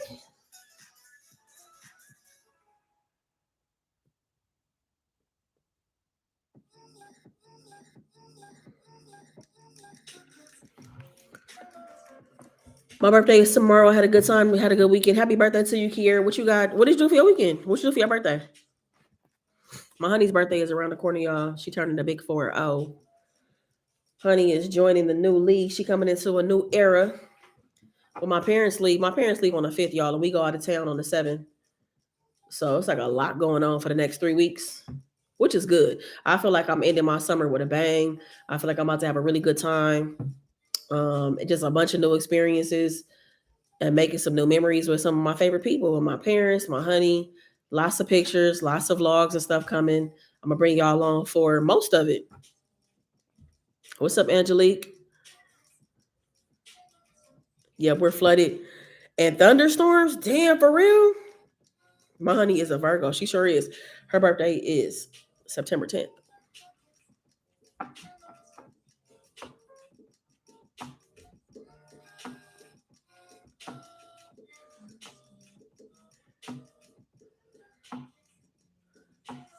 No, I didn't go to the Soul Fest. I didn't.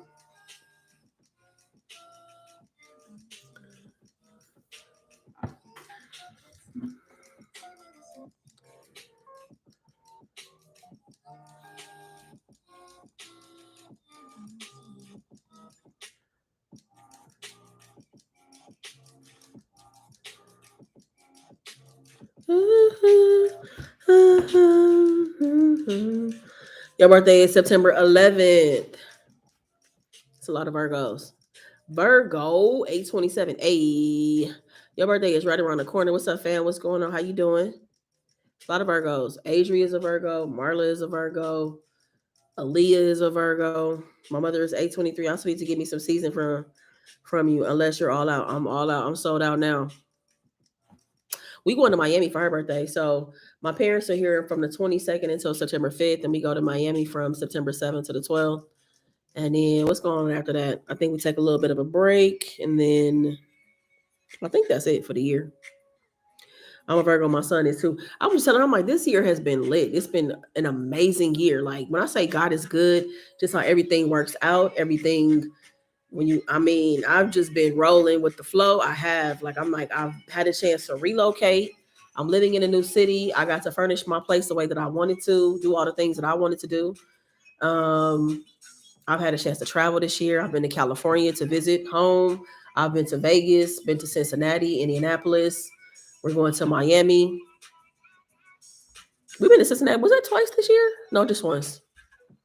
It's been a really good year, a great year. I have so much gratitude for just the things we've been able to do, things I've been able to do. My mom was here to help me move. Like, man, it's been an amazing year, an amazing year. I came late, but hey, I'm here, fam. You looking so good, you glowing. Thank you. I appreciate that. How do you like your new state? I love it, Renee. I love it out here. I love it. I love it. I love it. I want to try to one thing I want to try to do before like the weather gets too bad is I want to try to get to Detroit. I got some friends that's coming into town. They planning their trips out now. Supposed to be going to my first NFL game. Probably going to catch the Bengals against either the Bengals or the Browns against I don't want to say it wrong. I want to say it I feel like I'm gonna say it so correct. Baltimore. I'm gonna say Baltimore, but I know it's Baltimore. And am I saying it right? Baltimore. Baltimore. Y'all know what I'm saying. Anyway, I'm going to my first NFL game. I hope to go see the Indiana Fever play, WNBA. What else? See, I got some friends coming in town before the year's over. So lots of good stuff happening.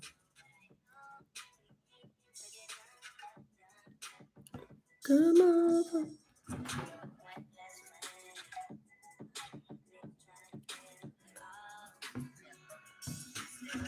Browns, boo. I don't have a team. I'm just going for the experience.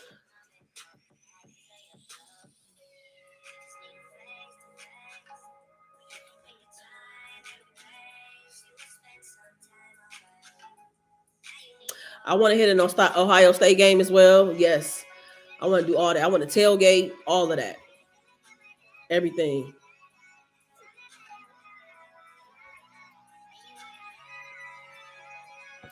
I want to go to Detroit. Yeah, I want to go to Detroit before the weather get too bad. I don't know if we could squeeze that in, honey, but that would be nice.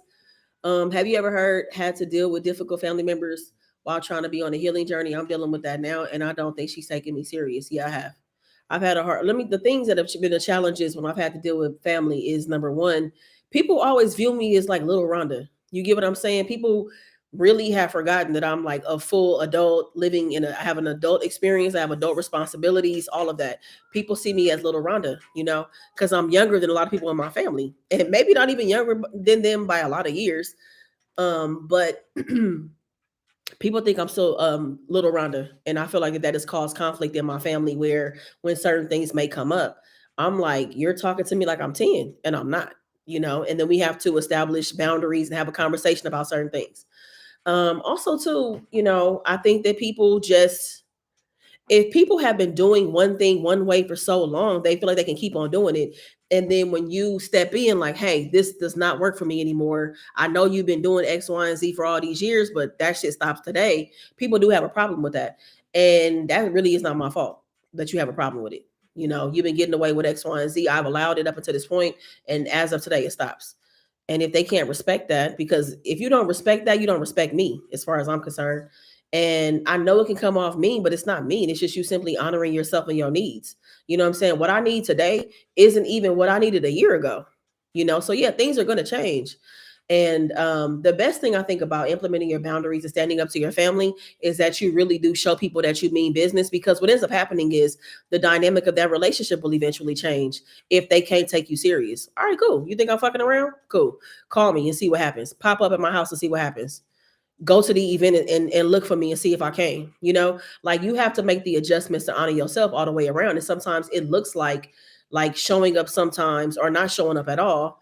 And then people be like, oh, she ain't fucking around. Okay. Cause it's like you gotta like basically reteach people how to treat you. You know what I'm saying? Once you start implementing those boundaries, because they have been used to taking advantage of you or popping up at your house when they felt like it. And no, that shit stops. We're done. That's over. You know what I'm saying? And people are entitled. People feel entitled because you're family that they can do certain things. And it's like, no, absolutely not. No, no, no, no, no. Um, I cannot wait to link. I'm from Miami. I'm Miami. I'm from Michigan. I'm sorry. So I'm here. I'm there often because my parents still live there. Okay. We can make it happen. We can make it happen. hmm I don't know if my mom looks at me as a kid, but when I turned 18, I started taking up for myself, and she didn't like that. Well, I'm glad that you're doing it. And the thing about it is, I'm never even disrespectful. Like I always come from like a calm standpoint of like, oh, okay. So when so and so asks me or wants me to do certain things or whatever, I always check in on myself. Like they're doing this because they've been used to doing it. I don't get mad. I'm just like, it's just time for me to show them that it's a different way to do it. Like this is no longer cool. You got to do it this way now. I'm never disrespectful. I'm never mean about it. I don't think I'm mean spirited about it at all.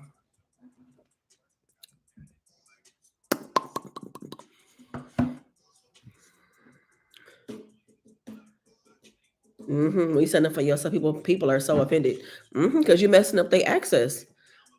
You messing up being, you know, a place where they could dump. You messing something up for them, and that's why they get offended. Like, what you mean I can't? Da da da da da. What you mean you no longer want to? Blah blah blah blah blah. Yeah, no.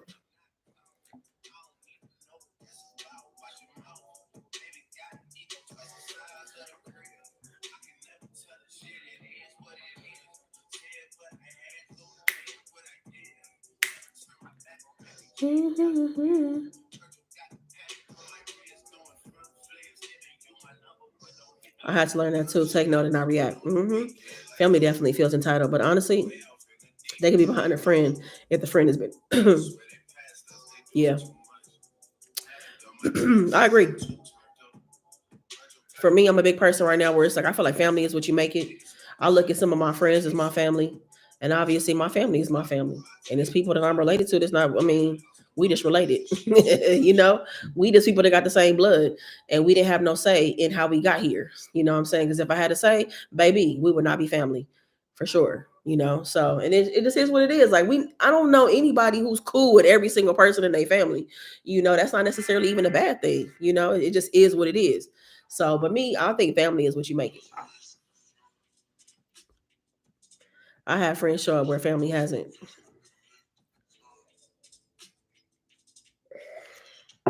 My family has always been there for me.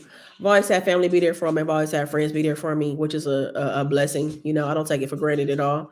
Um, the faces have changed. It's been different people that have filled those roles in my family and my friends, and then my friends have changed so much. It's so funny, how iPhone like just shows you memories and pictures pop up on your phone, or it makes like the little slides for you. Y'all, this picture popped up the other day and it showed me a circle of people I used to run with. I'm only cool with one person out of the 7 people that was in that picture. I'm like, damn, it's only one person left that I'm cool with, that I still talk to, have a relationship with, and we have a great relationship. But everybody else is gone. A lot of shit has changed. A lot has changed. She said, "Man, let me get my wine now. Oh, I'm going through that with my current ex fiance. She hot because I've limited her access to me. I've made it quite clear I'm done, and she needs to woman up and sit and stand on that." Yeah, people have a hard time when they can't get in touch with you, when they can't, pop up, when they can't pull up, when they can't use a key, when they can't do this and they can't do that. Like I was just telling my honey the other day about somebody I was in a relationship with, and y'all somehow she ended up on my benefits, y'all, right? When I tell you this girl was so hot, when I told her I was taking her off of my benefits, y'all, we had been broken up for months. We had been broken up for months. And I told her, you may want to go get a physical. You may want to go get your eye exam, get your glasses and all that stuff out the way because I'm getting ready to take you off my benefits. She was so mad, y'all. And I'm like, how you going to be mad? Like, we're not even together. You broke up with me. You know what I'm saying? So I'm like, you think that I'm just going to sit up? And I really should have just cut you off the day that we broke up, but I didn't. You know what I'm saying? So, man, it was wild. Why people feel entitled? They do. They don't like when they're like, she like, how dare you? Like, I'm moving on with my life, and my part of me moving on with my life is taking you off of my benefits where you shouldn't have been to begin with. Honestly, you shouldn't have been there to begin with. But I really wanted to look out for you because you were just a student. She was a college student, and yeah, like there is some health access to on some college campuses, right? You can probably go get a physical, get a vaccine, or whatever. But I wanted her to be able to get everything she needed while we were together because she was, focused on going to school. Crazy. My family don't like me because of the stories my mom and my grandma told them about the relationship that I had with my mom and grandma. They haven't even heard my side of the story. They just don't care. You definitely got to hear both sides of the story. I was biracial before it was okay to be and gay. On top of it, my friends asked me was hard to come out. I was like, no. They just started talking to me after he got over the biracial thing at 18. Damn. Hey Felicia, what's going on? How you doing? Excuse me. Happy Sunday to you. Yeah, like you moved on. I was like, you tripping. Um, we used to be close, but not so much anymore because she doesn't want to grow. Just continue to grow. Man, that victim mentality. Ooh, I used to be a victim. I used to have a victim. I used to think everything was happening to me. Everybody was against me. Everybody was out to get me. This and that. Blah, blah, blah. And I realized the role that I was playing in all of that shit. Like, I mean, whew, being a victim will have you just running in place. It will. It will. And it'll ruin everything around you. It will. You know what I'm saying? Because, like, the energy is so heavy and so negative. You know? I'm telling you, still be giving them grace when you don't even have to be. You didn't even have to give her a heads up, but you did, and she got a nerve to catch an attitude. Same shit I'm going through. Ooh, I'm telling you, people cannot. I mean, the thing about it is, like I said, you ended the relationship. Okay, cool, and I accepted that. I got you. And like I said, I still was paying and getting deductions out of my paycheck every 2 weeks for your health insurance. I was still looking out for you. And like I said, like you said, I gave you a heads up, which I didn't have to do. I gave you a courtesy. That sounds like her. She always says no one shows up for her. It's annoying. Victims, everything is happening to them. Everybody is against them. Make everything about them. I can never get ahead. Everybody's trying to hold me back. Everything is working against me. Nobody wants to help me.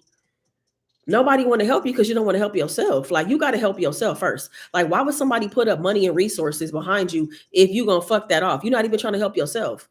You know what I'm saying? Like, people, I'll throw money and resources at somebody all day that is trying to help themselves. If you're trying to get to where you're going and you like, I'm just having a hard time, but I'm really trying. I'm still putting in the effort. I'm still going. I'm motivated. I'm disciplined. I'm consistent. I'm just having some rough times. I will get behind you 100% because you trying. Not even trying, you're doing. You know what I'm saying? Like, you cool. You short, no problem. I got you. But it's like, ain't nobody gonna help you if you're not helping yourself. I'm gonna save that energy for myself or somebody else that I feel like is like, yo, like I'm with you. I'm in your corner. I got you. You know what I'm saying? You got to help yourself first. And helping yourself ain't got nothing to do with money. Everybody always equates everything to money, and it's not always money. Where is your effort in helping yourself? Where is your effort in pulling yourself up? Where's your effort in turning your life around? What have you been doing? Nothing. You just been on social media scrolling and talking shit and being negative. You in people's comments talking shit. Like, you talking all this shit, everything you doing on social media. Take that energy and apply it to your life. How about that? Get your ass off the internet. Okay, close out these apps. Damn, and work on your life. That's what you should be doing. You worried about what everybody else except worrying about your damn self, and that's the problem. And you want to know why nobody supports you because you ain't supporting yourself. Every time I look up, you in somebody's comments talking shit and gossiping and want to know why you ain't got nothing. Because you got more time to be on the internet than you got submitting applications. That's why. Shit. God damn, get off the internet. That shit is annoying. I hate that. Help yourself first.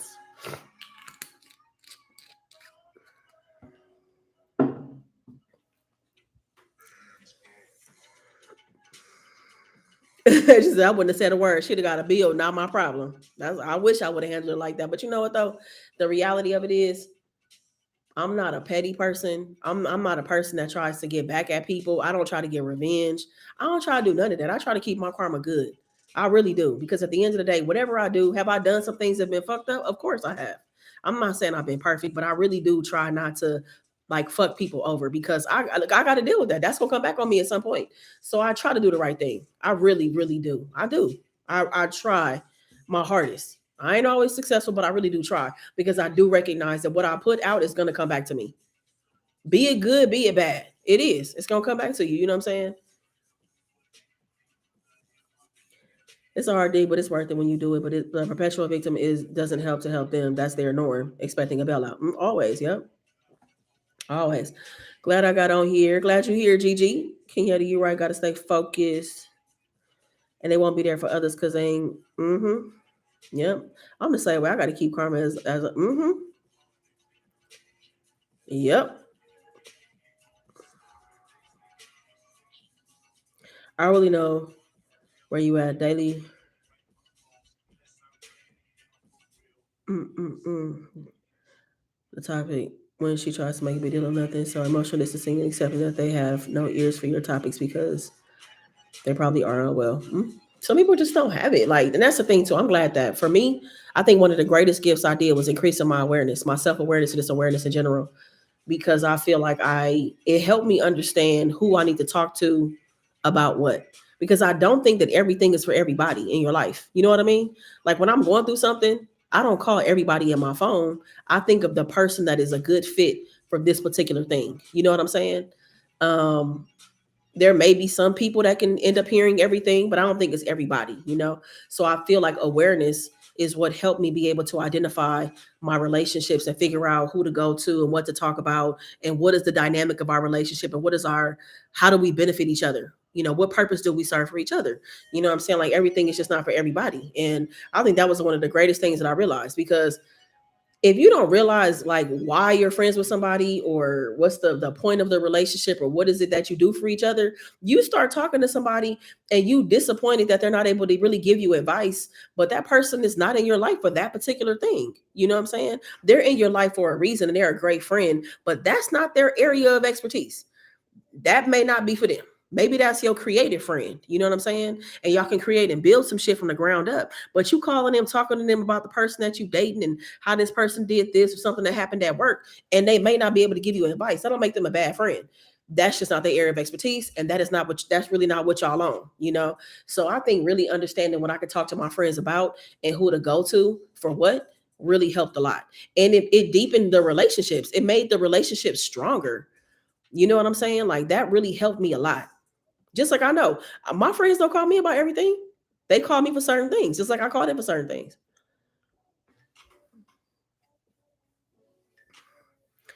I'm nice with this, don't like drawing out emotional breakups, whether they ended or it's just over. I grew up with a victim of circumstances and I'm okay now, but I still have simple triggers. If someone says, do we have orange juice when I'm in the fridge? I say yes, close it and walk out the kitchen. Well, see, you understand your triggers. That's a huge thing. That's a huge thing to be able to recognize your triggers. And it's so interesting how triggers can be anything. It could be a song, it could be music, it could be a certain smell, color, it could be a place, it could be a city, it could be the train, it could be the bus, it could be a Camry, it could be a Porsche, it could be anything. Like it could literally be anything that could trigger you back to some point in your life that either you've dealt with or haven't. But you can also be in a place where you have dealt with that thing, but still feel some kind of way when certain things come up. You know what I mean? But there are some very simple triggers. I'm still trying to figure out why the word need is a trigger for me. Y'all, it burns me up inside when somebody tell me what I need to do. I don't know why. I'm working on it. I'm trying to figure out where it came from. But I cannot stand when somebody tell me what I need to do, especially when I didn't ask. If I didn't ask for advice, I cannot stand it when somebody tells me what I need to do. It really burns me up on the inside for real.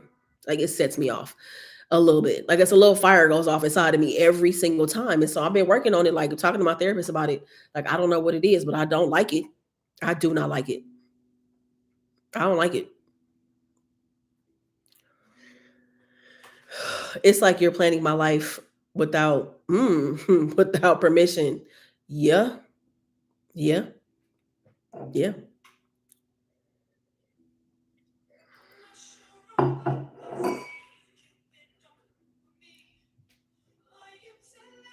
That could be it.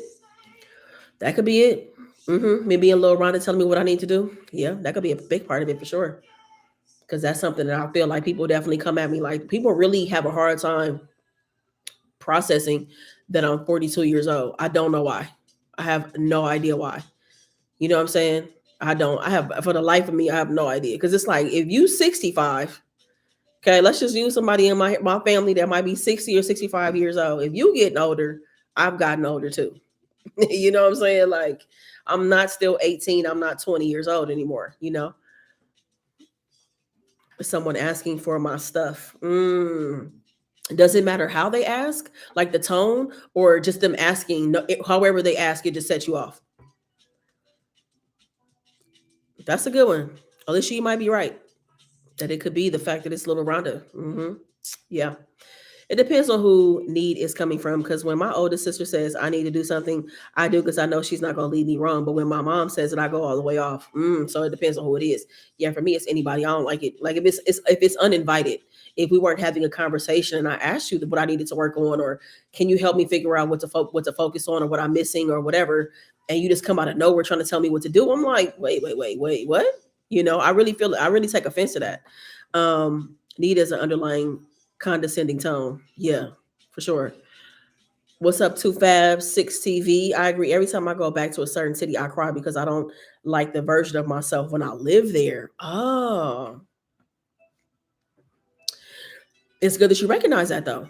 It's good that you recognize it. So that means that either do you not go to the city, or how do you prepare yourself to be in that city if you realize it's a trigger for you? You need to. Word choice will trigger me for sure. Woo. Um, how often do you talk to a therapist? Me and my therapist talk bi-weekly. Lately, our schedules, we've been kind of doing once a month because like she's been having training and I've been having things going on. So I'm not gonna talk to her again for another month. So our last two sessions have been 30 days apart. But I just started going to her last November, and we have been consistently seeing each other bi-weekly. And it's just something that has been really great, a really great addition to my overall wellness. Being able to really talk through a lot of things I've been going through. The tone, yeah, the tone. It's the tone for sure. It's like because I'm such a giver on my own accord, but you ask for my personal things, it gives me anxiety. Hmm.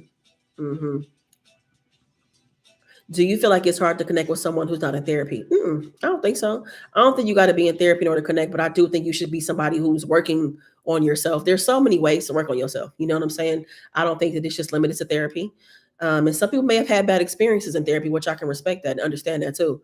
No, but I definitely feel like it's important for me to be around people who have awareness, um, understand, like, you know what I'm saying? Like they have that awareness about themselves, and they understand that there's work to do, and people who are actively committed to their own like growth. You know what I'm saying? So pretty much everybody that I'm friends with is on that wave, but I don't think that it's necessarily about like, well, you got to be in therapy. Like, nah, like you, as long as you're working on yourself and like you understand you want to be the best version of yourself, I think that that's where all of us are kind of aligned. So, but no, I don't have a hard time connecting with somebody that's not in therapy, but I could tell people are working on themselves though. I could definitely tell.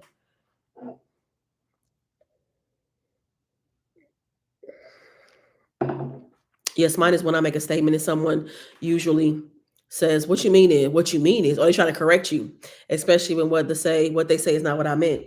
It's what they heard. Oh dear Lord, my reaction is fast.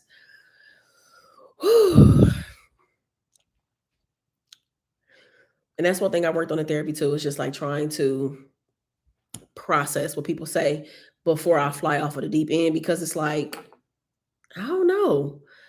A lot of people are out here projecting, you know what I'm saying? Because they have so many things that they are, when you go out into the world, so many things raise a mirror to who you are and where you fall short. And many people just have not accepted where they have fallen short. And when that mirror is raised to them, they don't know how to react or respond to it. So they start to project to protect themselves. And so I try to like try to be mindful of people projecting, because me going off on you really doesn't matter. It doesn't matter. Like it don't even make me feel better. I don't even feel better after I go off on you. I actually feel like shit because I've exerted energy going off on you, and you still are going to go off in the world and continue projecting until you decide to work through whatever is setting you off. So it's just a lot, shit. It's just a lot. That's all I know. Ugh, it's so much. Whew.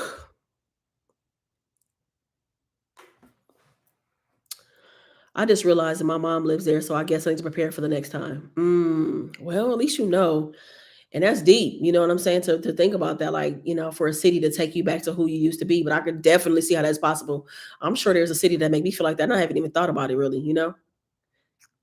Even listening is on the live could be therapy because it's positive. Well, thank you, Gigi. I hope that talking through things feels good and that it's allowed somebody to get something out, or even somebody that's watching that is not talking, to get perspective on something. Because perspective is really important. Perspective, because we live in our minds. I can only see things the way that I see it. You know what I'm saying? In terms of what I've read, what I've seen, what I've experienced, what people have talked about around me. And so when I hear other people's perspective, or I continue to read things or whatever, it helps shape my perspective.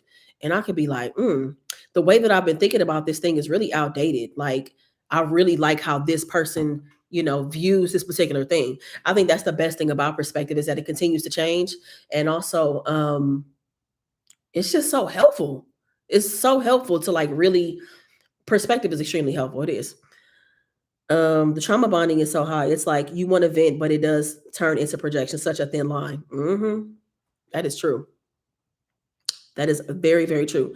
Do you think it's healthy or unhealthy for a couple to be too codependent on each other? Um, I think it can cross into unhealthy territories. I think so, because I think that in codependency, because I've been in a codependent relationship several times. The problem with that is that the person became my everything. The times when I've experienced in my life, like, oh my God, I can't live without you. Once the relationship was over, is when I realized the person was my everything. Um, yeah, codependency means y'all do everything together. You don't really even have the chance to, like, miss that person. Ask them how their day was, because you're doing everything together. And I think it's great to spend a lot of time with your partner. I spend a lot of time with Honey, but we also spend a lot of time apart too. You know what I'm saying? For that balance. And we also have our own lives, our own things that we're working on. Like, everything is just not together. So I do think that codependency can be okay to an extent.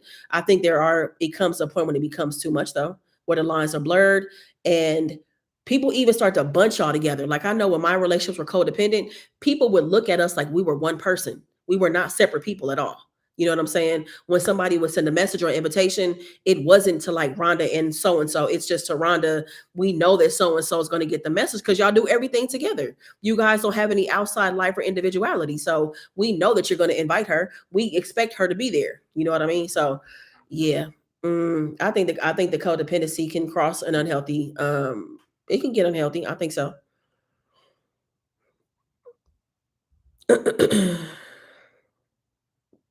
So much, do I got to make up a word for it? I'm going to be 65 in a few weeks, and I've been working on that for 40 years. I don't go off, but it pisses me off. The highest of pistivity. Been part my relatives are racist as fuck. So growing up mixed with them, I see it the same way. We are not family, just related. We're just related.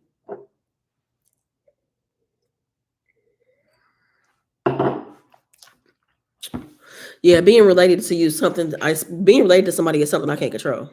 So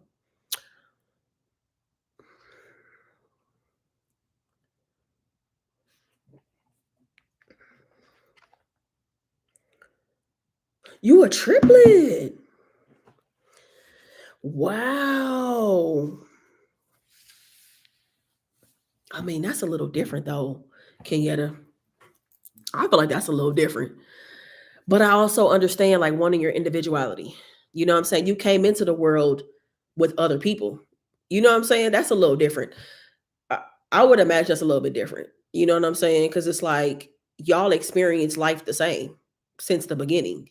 So that's a little bit different, but I understand the codependency that exists within it, but it's still different than a romantic relationship, because it's a codependency that evolves over time and becomes a thing, and it's hard to detach, right? But, like, I get it though. That's it. That is deep. It's deep because y'all experiencing it, like, y'all having the same experiences at the same time, but they can still have different perspectives and feelings around it. But then also y'all can still feel the same. That's deep. Damn, you a triplet?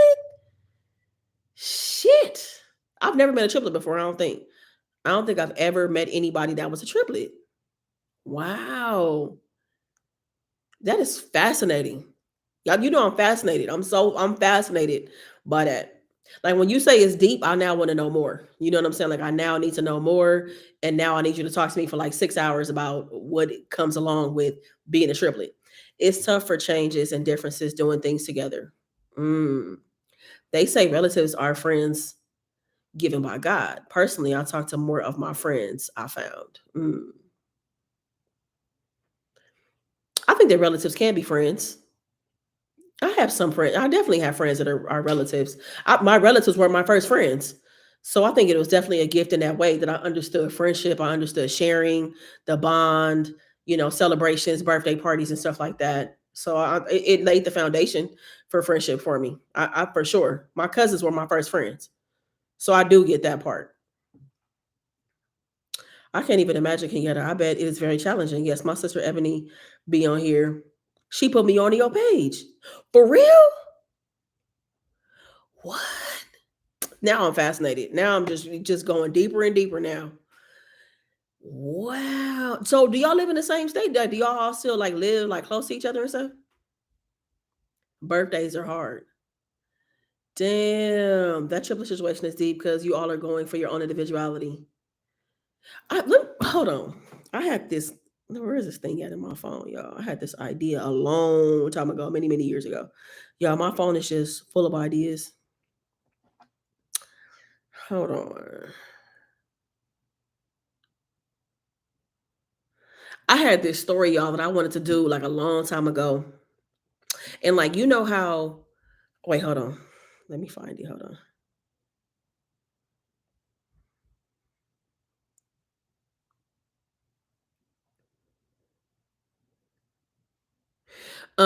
It was like this story that I never developed it though. This was many, many years ago, y'all. But it was basically about a twin breakup, like going through a breakup as twins, trying to step out and being an individual and how hard and challenging it was. That's also why I'm really fascinated by your story, Kenyatta, because I had this idea a long time ago. I have a lot of twins in my family. On both sides of my family, total is probably like 5 or 6 sets of twins. And only one set, are all of them identical? Most of them are identical twins. So I've always wondered what it was like being an individual, you know?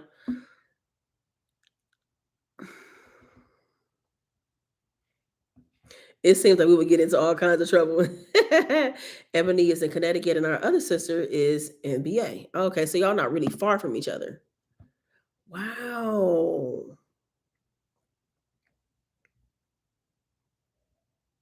So one sister is Ebony and one is Kenyatta. That is, I cannot believe you a triplet. But we're little celebs in our hometown. No lie, Rhode Island is small. Now let me see. I gotta see what the population of Rhode Island is. Let me see.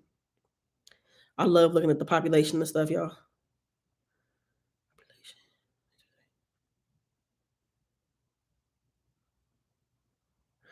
Rhode Island's entire population is 1 million people. Is that right? It's 1 million people in Rhode Island. I'm blown away. Now I'm blown away. What? You ain't even said, yeah, I don't even know if that's right or not. I'm looking at something on Google. Hey, what's up, Joanna? How you doing? Happy Sunday to you. Is the population in the entire state of Rhode Island 1 million people? Oh my goodness. That's what it say. It says 1.092 million people. It ranks as the 44th position.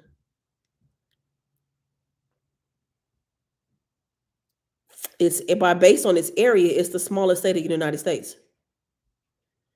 What? Wow. You learn something new every day. Wow.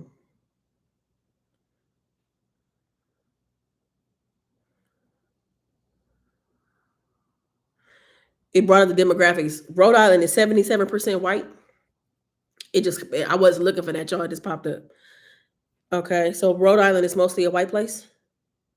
It says two or more races make up 6.5% of the state. Wow. That's wild. Oh, we going on 2 hours, y'all. This was getting good too. Shit. Thank you for letting the triplets take over. Y'all, that would be dope. Y'all, I wish I came. I wish I could go live with me or something one day. That would be tight to go live with triplets. That would be so dope. I'm glad that your sister, tell your sister Ebony I said hi, and I'm really glad that she told you about the channel and that you're here. It's good to see you. I'll be seeing your comments and stuff like that, and you always say very thoughtful things.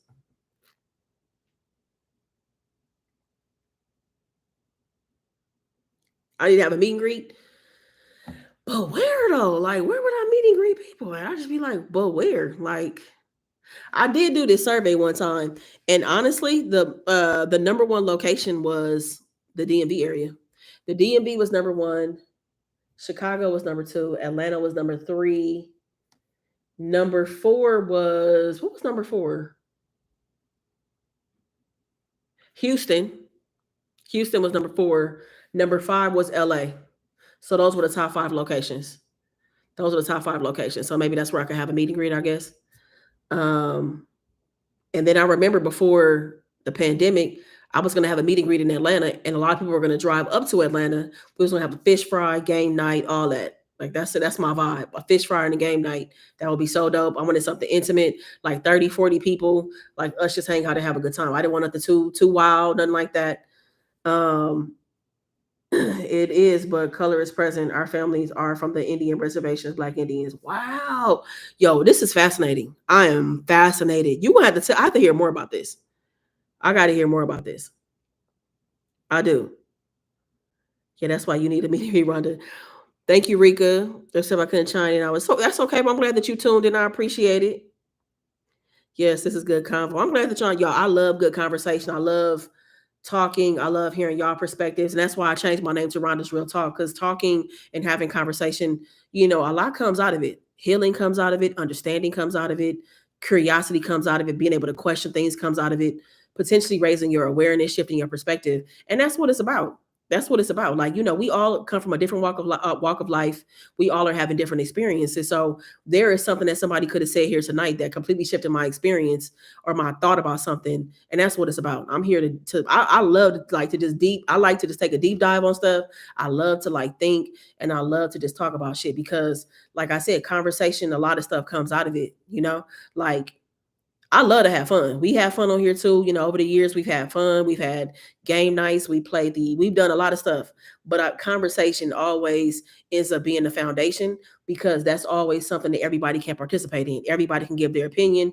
Everybody can talk about their lived experience, and your lived experience belongs to you. Nobody can take that from you. Nobody can tell you, oh, that didn't happen. That's not how it is. That's how it was for me. That might be how it was for you 10 years ago. But when I went through it, this is how it was, so, really value your lived experience and the things you have experienced really does make you an expert in those particular things. So, I appreciate that. Like, I love conversation. That's always going to be what I'm about. I love to talk about things. And even in my video tomorrow, I talk about happiness and I talk about peace. Because if y'all seen two of Steph and Tasha's videos, maybe one or two of them, Tasha had talked about how her and I had a conversation about happiness and peace. And I wanted to touch on that and talk about that. So that's going to be in tomorrow's video. I'm eating Chipotle, and I end the video talking about happiness and peace and my perspective on it. And when I started to understand the difference between the two, it really did help a lot. And also just understanding that the happiness was an inside job and something I was responsible for was very enlightening for me. So I liked having the phone calls, but people got on the phone and was talking too much though. That's the problem. I wanted to give everybody 2 minutes. People want to take 7 minutes. So that's the problem is it's hard. People got to respect the time frame. If people can respect that you got 2 minutes to talk because I want to get to everybody. I don't want to, you know what I'm saying? Like I want to get to everybody. I don't know. We may bring the phone call back again, but we had some Fridays, y'all, when I had a phone number, a Google number, you can call in and I'll talk to you live about whatever. So maybe we will bring that back. I really enjoyed that. So we'll see. That's not a bad idea. Long as everybody can expect a 2-minute time frame. I appreciate you all. We're so reserved at the same time. Thank you for the moment. I appreciate it. I really enjoyed this. I'm glad I went live. I love going live. Like live is my favorite thing. I'm telling you, if that's how YouTube was set up, YouTube is nice to go live. It's not set up to be streaming though. You know what I'm saying? Like, how Twitch is strictly a streaming platform. YouTube is not a streaming platform like that. You know what I mean? Like it's intended for creators to create and put out videos and shorts. So I have to comply with that in order to be on this platform and stuff like that. But I'm not saying I can't do lives. I'm just saying, y'all know what I mean. Y'all know what I'm saying. So anyways, thank y'all for coming through and hanging out. I appreciate it. It was nice talking, vibing, and just having a good time today. So thank y'all. We hung out for 2 hours. That was nice. And it went by very fast. Leave the phone calls for it can go left real quick. Can you do it on Sundays, please? I feel like Sundays are a good day for people to like chill because people are like usually at home chilling. You know what I'm saying? You didn't got ready for the week or whatever. I think that Sundays could be good. Fridays could be tough. Friday Night Lives, family night was my favorite. I love family night, but I might have to choose another day. Sunday might be good for me too. I think it might actually work better for me at this time in my life. But thank y'all. Thank y'all for coming to hang out. If you haven't given a live a thumbs up, please be sure to do so on the way out. Thank y'all. Check out tomorrow's video. I'm gonna have this hat on, this shirt on. It's a Chipotle video, and I talk about happiness and peace and stuff in it. My perspective on it and my experience with it, and the difference between the two. So what's up, Christy? But so thank y'all so much. I appreciate you. Bye, y'all. Have a good night. Have a great week. Hope you guys have an amazing week. And I will see y'all in the comments. And y'all gonna see Auntie Nisi very soon. And then my dad will be somewhere. Maybe you see the back of his head, you hear his voice, something like that. He'll be around, hopefully. And I'm gonna try to get him to do a video with me. Fingers crossed. But my parents will be here very soon, and I'm very happy about that. And mom is like, we need to do a video. That's what she said. So y'all will see her soon. All right. So bye, y'all. I love y'all. Y'all be safe. Take care, y'all.